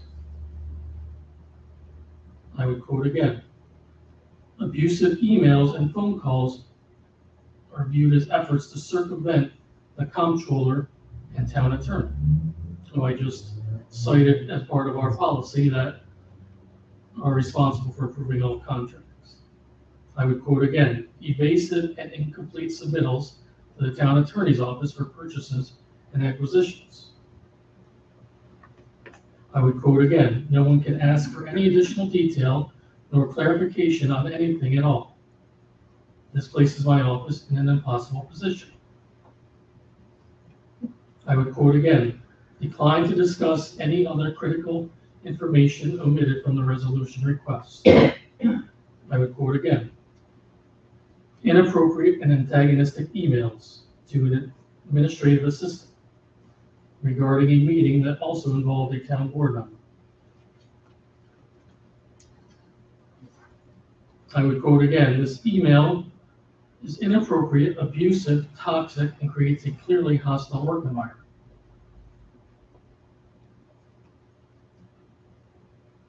I would quote again, dismissing my questions on this purchase clearly conveys, quote, I have 3 votes for this and I don't need to answer any questions from you. There was a subsequent memo issued by the town attorney on August 18th. Teresa, can you confirm that's also in the clerk's office? It was in August. I'm sorry, April 18th, 2022? And this references the aforementioned executive session, and I would quote, it appeared to me so-and-so was retaliating against me for 1, providing legal advice, 2, caution about ethical considerations, 3, caution about creation of an unnecessary hostile workplace environment. So this is why this resolution is on the agenda. This is why I asked for it to be placed on the agenda. My concern is that I'm a town board member. When I vote to pass something, I am voting that we are doing things in accordance with the law, in accordance with our own policies, and ultimately in an ethical manner and with the utmost integrity.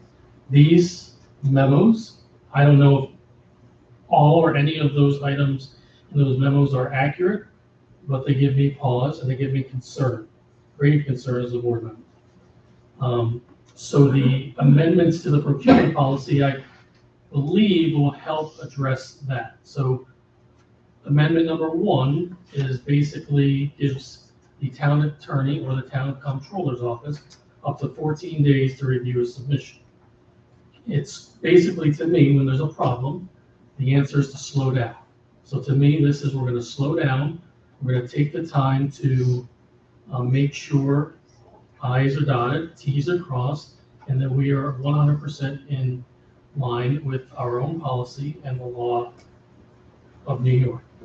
If we have issues or things are, there are questions or different interpretations, they can be raised in, they can be raised at town board meetings, they can be raised at, via email, they can be raised through meetings, they need to be raised and addressed, so that if I turn to our comptroller, if I turn to our town attorney, I can get assurance that the purchase we are making on behalf of town of Clifton Park meets with the letter and spirit of the law. And the Second Amendment just speaks to cooperation. Again, not specific to any department, specific to all departments, and cooperation with the town attorney's office and the office of the comptroller with regard to procurement. Let me be clear, I hold all of our department heads of this town in the utmost regard. I don't believe that anyone has done anything improper as a department head or as a town board member, but I believe we have the potential for creating the environment and the scenario where perhaps we miss something in our policy or miss something that is required by law, and that is not something I can sit back and allow to occur. I also have the utmost respect for our town controller, who I've worked with for years, and our town attorney's office, who I've worked with for probably about 10 years in a variety of capacities. I know they are experts in their field, so when I ask them for their advice on something, I see them as experts, and I need that guidance from their respective offices to perform my job as a board member.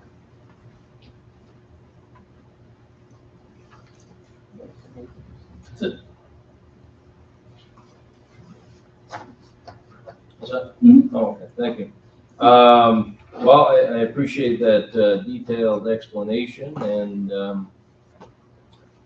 based on everything you've laid out here, I think the proposed changes to the procurement policy make a great deal of sense. And I too have utmost confidence in our town attorney and controller to do a good job when it comes to procurement, which does mean reviewing all the information, making inquiries where necessary, and following through to make sure that the town is following all the proper procedures. Any further discussion? How long is the procurement policy been on the books? Mark, it was here when I got here. Well, we've made changes It makes time to time. There's been changes time. The general overall policy has not really changed since I've been here. What the statutory setup is, Councilwoman, is that the state statute, the general municipal law, says that for these categories, public works, which means something permanent, a building or a shed or a garage or paving is a public work. Something that's going to stay over 35,000, and a purchase a purchase of a piece of equipment over 20,000 has to be by sealed bid, or as I explained in one of those notes, there are some subcategories of a sealed bid. Anything else you can do according to your own policy, but the policy needs to make sense and be laid out in writing. So, we've had the building and grounds department had to go and replace a unique screen sliding door over at the Barney Road, clubhouse. It was, not a stock item, and we had to figure out exactly how that would be done, quotes or verbals, or what would meet the criteria. Some of the things we've done here with the recycling, I guess that was an RFP. You can do RFPs and requests for quotes. The planning department does a lot of that. So the state law basically says that it's not a sealed bid. The municipalities have the authority to document their own policy, but that policy has to follow these goals and have the goals in mind that Councilman Morelli laid out. Well, I just don't understand if it's been on the books for that long. Like, you're just saying it's a problem now because you're talking about the policy versus privacy thing in certain departments. That's the problem. The problem was getting answers. If we asked a question, we were just told, "Here's the submission." Okay. And if the submission raised questions and I couldn't answer them, we were told, "Not answer." But it still has to go before the board anyways. Yes, it does. And it still has to be submitted in an adequate time frame because I think we have to submit everything like over a week in advance, right? No, and that really, if anything changed, I don't think Resolution 149 of 21 changed this game, but it kind of brought it into stark relief. I mean, we had, in my office, we had a schedule where resolutions were usually submitted on Wednesdays. And we wrote them up and got them done by Friday. And lots of times there were blanks in those. Lots of times there was follow-up that I did either over the weekend or between Wednesday and Friday. And I made sure that everything was, that I had, as best I could, had it all reviewed by Monday, or it was pulled. Things were pulled from the agenda on Mondays as well. When 149 of 221 passed,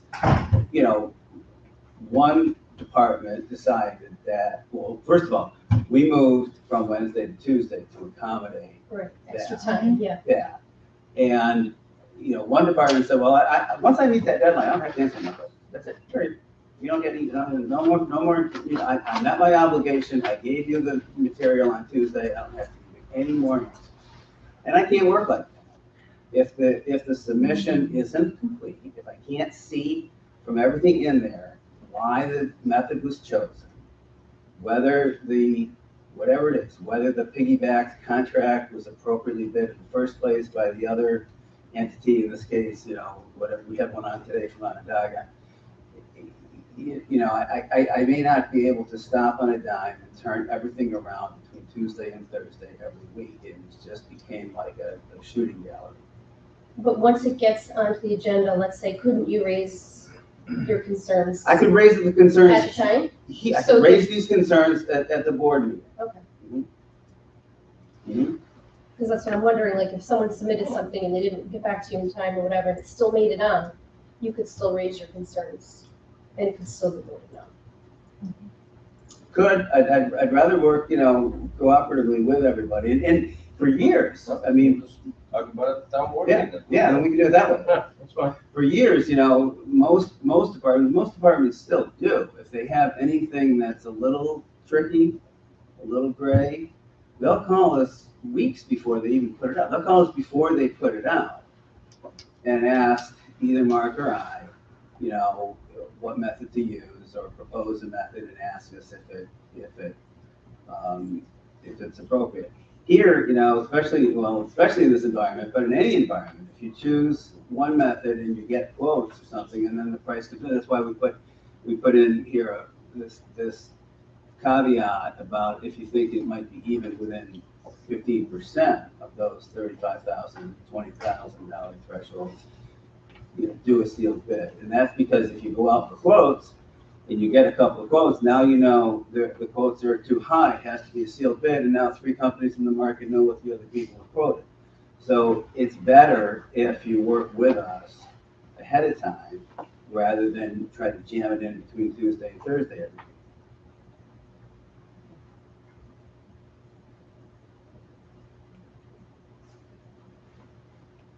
How much of the termination is made? I mean, these are fiscal issues we have to do with money. Mm-hmm. And whenever I read a resolution and the budget impact line is incorrect, or I don't know, I talk to Mark, who calmly talks me through it. Mm-hmm. because he's the one that handles the money. Mhm. Your department actually writes the resolutions. So I'm confused as to who has the power here to make these determinations. If he's the one that handles the money.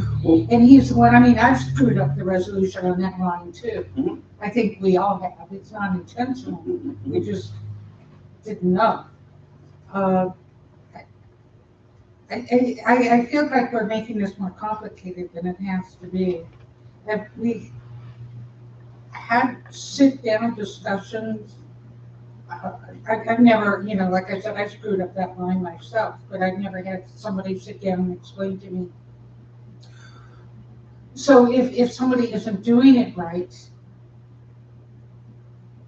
is it not appropriate to just sit down and talk about it and try to work it out rather than spend a whole lot of time and hours? It would have been. It would have been. I've had emails gone unanswered, and emails inviting me such meetings just ignored. So it would have been just better just to talk about it. And as to your question about who, has the final, the path between my office and Mark's office is beaten back and forth between Tuesdays and Thursdays. You can see the footprints as we both go back and forth. And Mark and I have a saying, the numbers on the page are his to decide, and the words on the page are usually mine to decide. We usually work together back and forth. However, if I'm not there, I'm in a meeting, I'm on vacation or something, Mark can make a decision, I can make a decision, and we always, as far as the account numbers from which the appropriation is taken, those are all coming out. Yeah, it's Mark's confusing, office. this piggybacking thing, and this whole thing can be extremely confusing. Well, And when I vote on the resolution, I'm trusting that Mark knows what he's doing. right, and But you're saying because you have to write the resolution. well, but it's a different. Sometimes it's a different concern. Sometimes I see it first because it's a resolution request. There was one piggyback that we did, and after the fact, it came to my attention that the other contract was bid through an RFP. The piggyback statute says that the other contract has to be competitively bid pursuant to 103 to be valid under a piggybacking. I didn't have time to stop and see that week when we did it. I don't, in that particular circumstance, the department may not have known, but it's something I would check if I had time, and I didn't like it that I hadn't had time to do so. Does this make more work for the department heads? It will risk slowing them down and risk having them wait too long for their immediate needs. The remedy, I would say, for that is if you know you're going to buy something, and you usually know you're going to buy something before I know you're going to buy something, let us know. Let us know what's going on. Let us know what you're doing. At least we have it on our radar screen. Well, this is only for larger purchases. Right, that's right. We're only talking about, the larger purchases and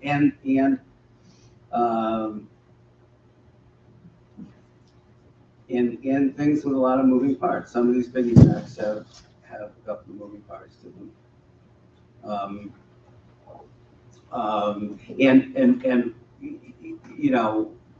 We took the opportunity, like I always try to do, if we're going to amend something, whether it's a local law, a chapter in the code, or something else, we try to look at we try to make it comprehensive. And in these days, with these numbers, this $20,000 figure for purchases and $35,000 for public works, we need to err on the side of caution because the inflation caused by these federal policies is real, and it risks things that Dan Clements, you can speak to this. How many things you thought you could buy for $10,000 to $12,000 have gone right up or over that $20,000 limit. So my message to everybody in evaluating these is to be cautious on those numbers. And I would say, to Councilwoman Wallace, you make a great point. I think a lot of this gets addressed by sitting down and working through what is a very convoluted and complex set of requirements. Sometimes, I think everyone's trying to do the right thing at Clifton Park, and I think sometimes What I assume. I think different priorities and deadlines sometimes get in the way. Excuse me. In fact, tomorrow I have a meeting with Tom and one of the departments to kind of work through some of these issues. So I think there's a path ahead. I think there's a solution, and I think that is, slowing down. I think it's having conversations and working through these issues and cooperating as departments. But I think it's something we need to address, and I think it's something we need to continue to raise in a public forum as needed until we can all be assured as board members that we are meeting the letter of the law. You really possibly think, I'm frankly, my problem personally is with quotes from the two memos that I found extremely offensive anyway. Do you think department heads are intentionally trying to mess with you? Yeah. See, that's just what bothers me about this. Yeah, I think this is more than a procurement problem. Yeah. I don't think we need to change our procurement policy. I think we have other issues. We do have other issues. And just to clarify, Mr. O'Reilly, the April 11th executive session was called for a personnel issue. The town attorney had claimed that there was a hostile work environment in town hall, and there is. Town hall is a hostile place for our employees to work. And that was the issue that I wanted to address with this town board. It was not in accordance with the law for executive session, correct? I was told it was. We didn't know. I was advised that it was by our HR consultants again. But overall, the procurement policy has worked over the years for the most part. It's just been recently with personal issues, really. I think the concerns, the problems that I had began in the fall of 21. But really, I don't see either one of these policy amendments as very nefarious at all. I don't know why the town board would object to the control agencies, the control offices who you charge with making these reviews. Why you would object to giving those two offices the time to do so. Time we are telling you we need to make those reviews. That would surprise me if this board went against that recommendation. And I think it would speak to some of the other problems that we have been having if you deny this request.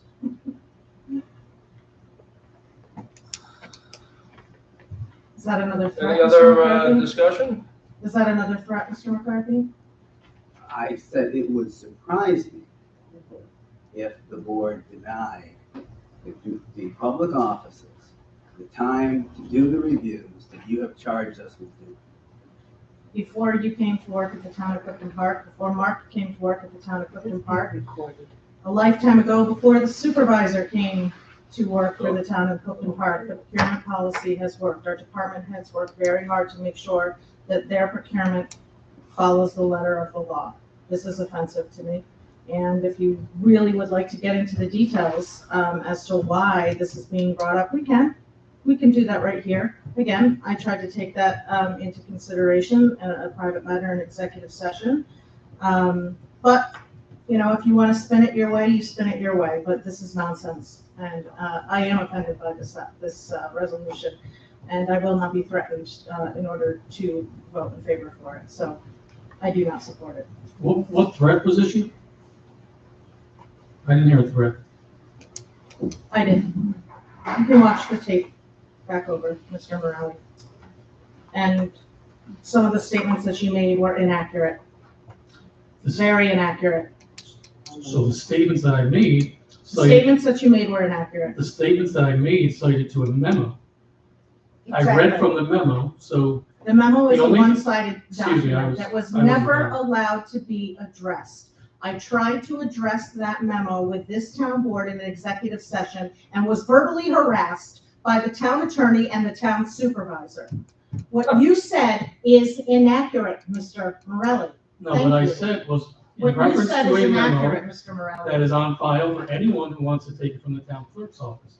And I would further comment on the executive session that the topic of the memo that you raised, you were actually in as part of the subject of that memo. So if you call that executive session, it can be interpreted as retaliation No, against the no. person. We had a who brought up hostile the work issues. environment situation that requires mediation, which apparently you are handling yourself tomorrow.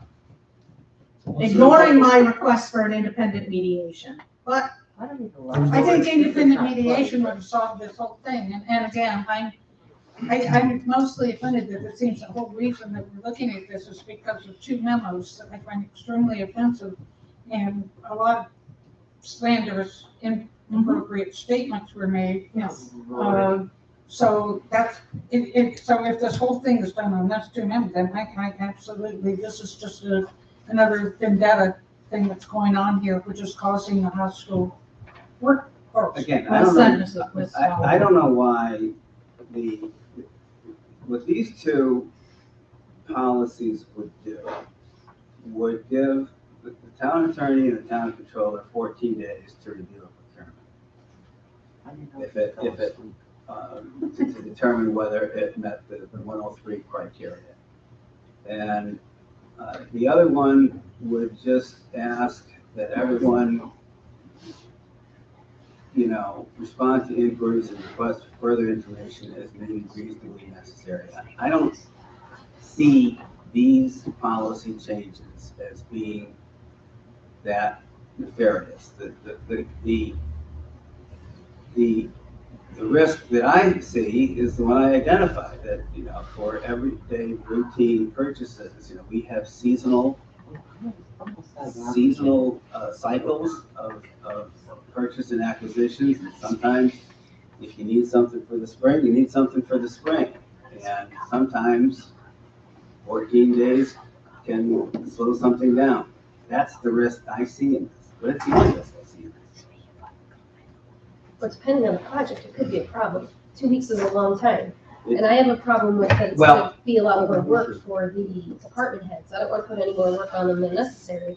Well, your point is well taken about the 14 days. That could be a problem. And it doesn't say we will take 14 days. It's up to. We used to be invited to the bid openings.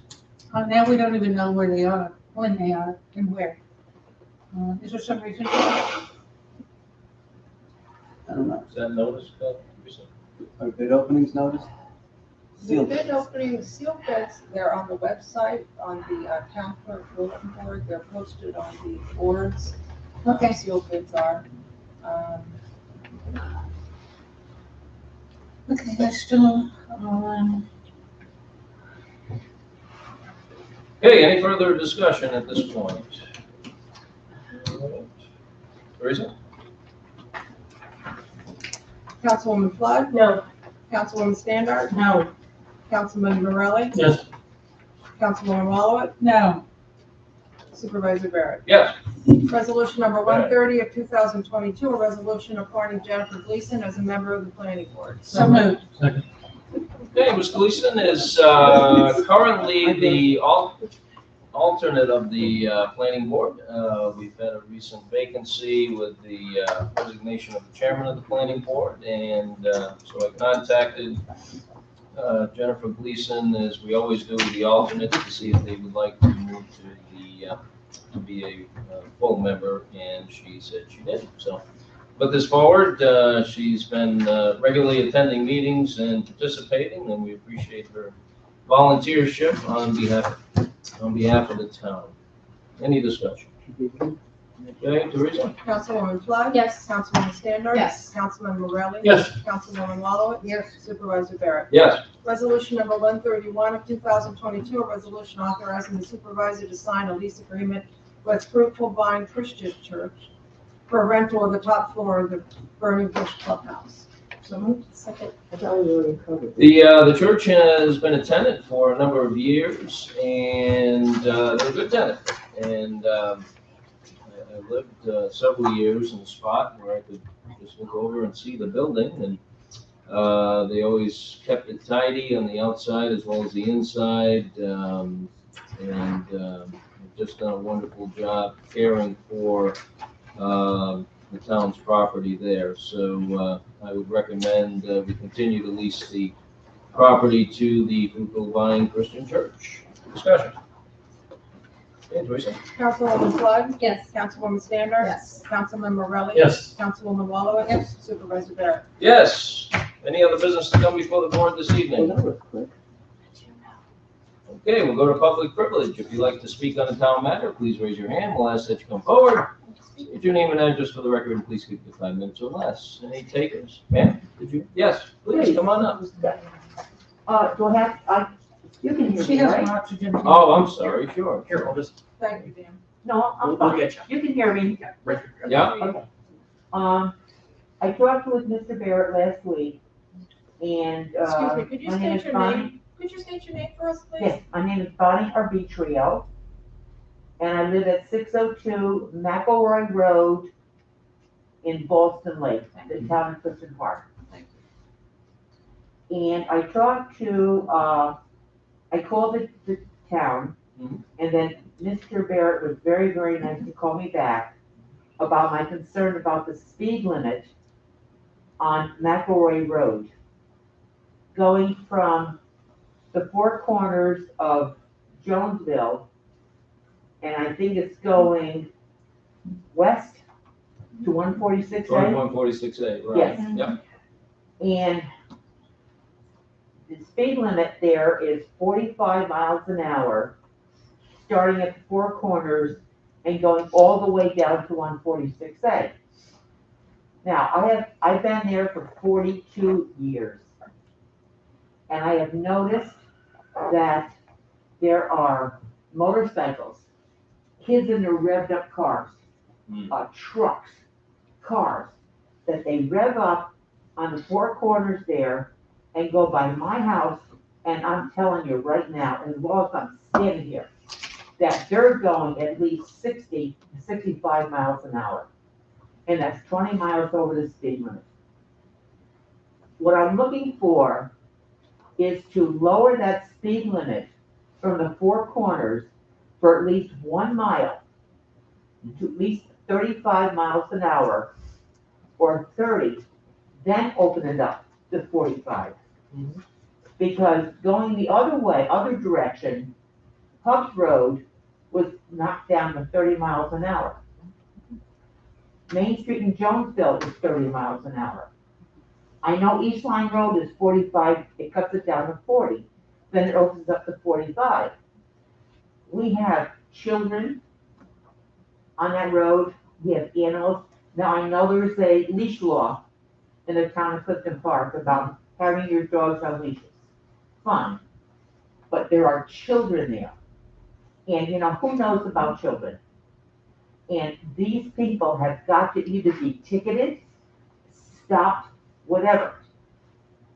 Now, my neighbor across the street had called the, I think it was the town safety board. Am I saying that right? Okay, now they did put one of those things up. Catch the data. Yes. Yep. And I never saw it because I don't go down that way. I go, I go towards Jonesville. And whatever the results of that was, it's not there anymore. We usually put it in place for a week, Yeah, so I think it was there for a week. all right. Yeah. Do you know the results of that? I don't have those yet, Okay, but we will be getting them. okay. What I would like the board to consider is to reduce that speed limit from 45 down to 30 for at least 1 mile Mhm. on McElroy, then open it up. because there's a lot of farm country down there.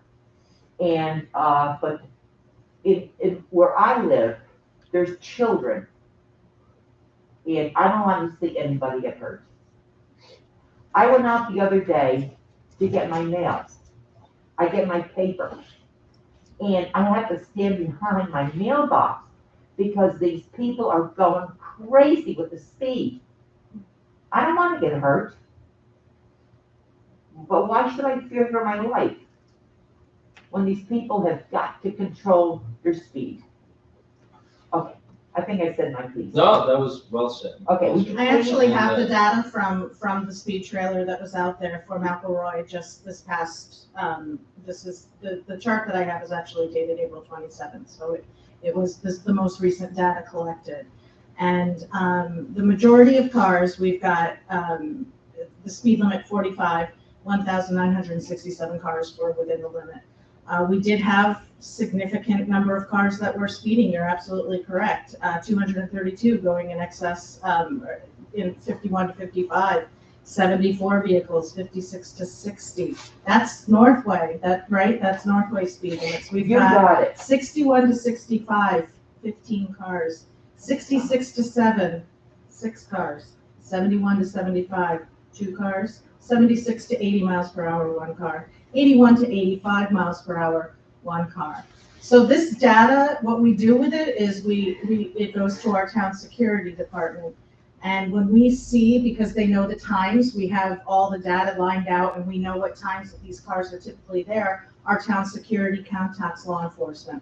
Law enforcement does put out patrols, hopefully to catch around the times. Now, it's not always, people aren't always speeding at those times. But this particular road, this is not the first time we've collected data on McElroy. We have other statistics from past putting out that speed trailer in the past, and it continues to be a significant problem. Thank you, Amy. So I think that your concerns are valid. Dan Bull works with the Highway Safety Committee. I think maybe Dan Bull, he's our Highway Superintendent, and our Highway Safety Committee is is made up of retired DOT and law enforcement. So they really know what they're looking at. So perhaps we could start the conversation. Go ahead. Oh, you did, Dan. Go ahead. No. I was just gonna say, the other thing too, the sheriff and I spoke a long time ago about this, but they're always looking for people's driveways too. If you're willing to have a sheriff kind of hide in your driveway, they do that. They can hide in my driveway. We'd be happy to Get your mail while they're there. Seriously. Because they're always looking for those opportunities. So if you don't mind if I can get your information from Teresa or someone to leave it with me. Catch these buzzards. Yeah. And I don't know, but I have a very, very deep concern about this. Yeah. Not only for my safety, but the children that are on that road. Well, as I told you on the phone, I know, Mr. Bear. we will collect that data, and then that data is part of what the Highway Safety Committee uses to provide a recommendation to the town board. So, I have referred that to them, and they will be reviewing the situation at their next meeting. Okay. I don't just hope know the date of the meeting off the top of my head, but it will be at their next meeting. I certainly hope that the board can really do something, and the safety committee in this town can do something about this. If you can do it on Hubs Road, you can do it on Main Street in Jonesville, you can do it on East Line at 40, why not do it on McElroy? Yeah, we did make the adjustment on Hubs, when we talked about that. Okay, please consider it, seriously. Yeah, absolutely. All right, thank you for your. I grew up in Thank you. exit 10. I'm very familiar with that area, so I'm familiar with the speeds on that road as a driver. So Thank you, Amy. you're welcome. Very good, Darlene. How are you? What's happening? Not much, I guess. Darlene McGraw, I live at 4 North Point in the town of Half Moon, and how dare I be wearing a Boston Spa shirt at a Well, town there you go. Clifton Park meeting, sorry, You're I don't have a everywhere. Clifton Park shirt. We'll have to get you one. When I was here looking at the trees there, I keep looking at that one tree up there, and it looks like it's, military, like dedicated to military, the way it looks, how it's all decorated and stuff. Speaking about, safe streets and stuff, I wanted to see if Dr. Robinson knew about this, but May 20th this year is National Bike to School Day. So please, if anybody's watching this, and if you guys know, watch out for these kids. They might be riding their bikes to school. We hope it's good weather. Mother Nature, if you're watching, listening, you better behave yourself and make sure it's nice weather for these kids. Can you repeat So, the date, Darlene? yes, I'm just gonna repeat it again. It's May 20th. Thank you. I forgot what day it is, but it's during the week, it's a school day. So I Must be a always, Tuesday, no, 20th. It's a Friday. Friday, yeah. yeah, because then you can go to Stewart's or somewhere and get ice cream. Any one of our There you ice cream shops, many ice cream shops. I learned American Sign Language in school in my gym class, and I can often be seen singing in sign language as I walk about town and beyond. I would like to encourage our students to become direct support professionals and help other people like me with disabilities. Just like the town board said, trying to help people do different types of jobs that are going to be needed more and more. Technology, you're great, you can do a lot of things, but we still need actual people to do things. And if you would like to hang out with me, all the stuff you've been able to see, I've walked over 23,597 steps today so far. So, all the stuff I've seen today, including people driving unsafe, not using turn signals, even though they're in a turn lane, you should probably still use a turn signal, driving on a shoulder. I would also ask the town to see if you guys can figure out a location, maybe possibly about having a bike workshop so that maybe I can work with Bike Atoga organizing a place that we can use as a bike workshop so we can store bikes there that we're working on, and where we can fix bikes, and people you donate your hours, you work 8 hours on fixing up a bike, and then that bike is yours. People donate old bikes that they don't want and stuff like that, and so that people can bike more and stuff. So that's what I'm trying to think about down here. And people can fix bikes, our own neighbors can fix them and stuff like that, because we can't have safer streets and expect all this stuff if nobody's gonna be using them necessarily. I mean, because this town, let's admit it was built for cars. Okay, it's built for cars. It's not necessarily built for us pedestrians and cyclists, but everybody's been working on it. Dan over there with the parks, and the grounds, he's been working so hard. I can see, because when I go out walking or when I was riding on the paths, I can see that they're all nice, clean, well maintained stuff. So Yeah, we're trying. You're not trying. Things There's are a difference between trying and doing. So Things are greening up, so. And I really like the multi-use paths versus the sidewalks, because they're a lot easier, I think, to maintain, and also they're better useful multi-use versus just sidewalks. So the sidewalk you can't ride a bike on if you're older than 14. And yeah, I'm older than 14. So yeah, You're 14 at heart. Nah, I think I'm 99 at heart. So, It's only a number. Thank you. That's right. I just wanted to say thank you for Tell your her, time. Bonnie.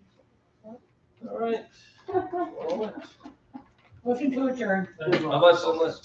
No, I'm So, good. okay, Thank you. sorry about that. That's all right. Councilwoman Flood? Yes. Councilwoman Stander? Yes. Councilman Morelli? Yes. Councilwoman Wallowitz? Yes. Supervisor Barrett? Yes, thank you. Yeah. Thank you, Brian. You're welcome. Thank you.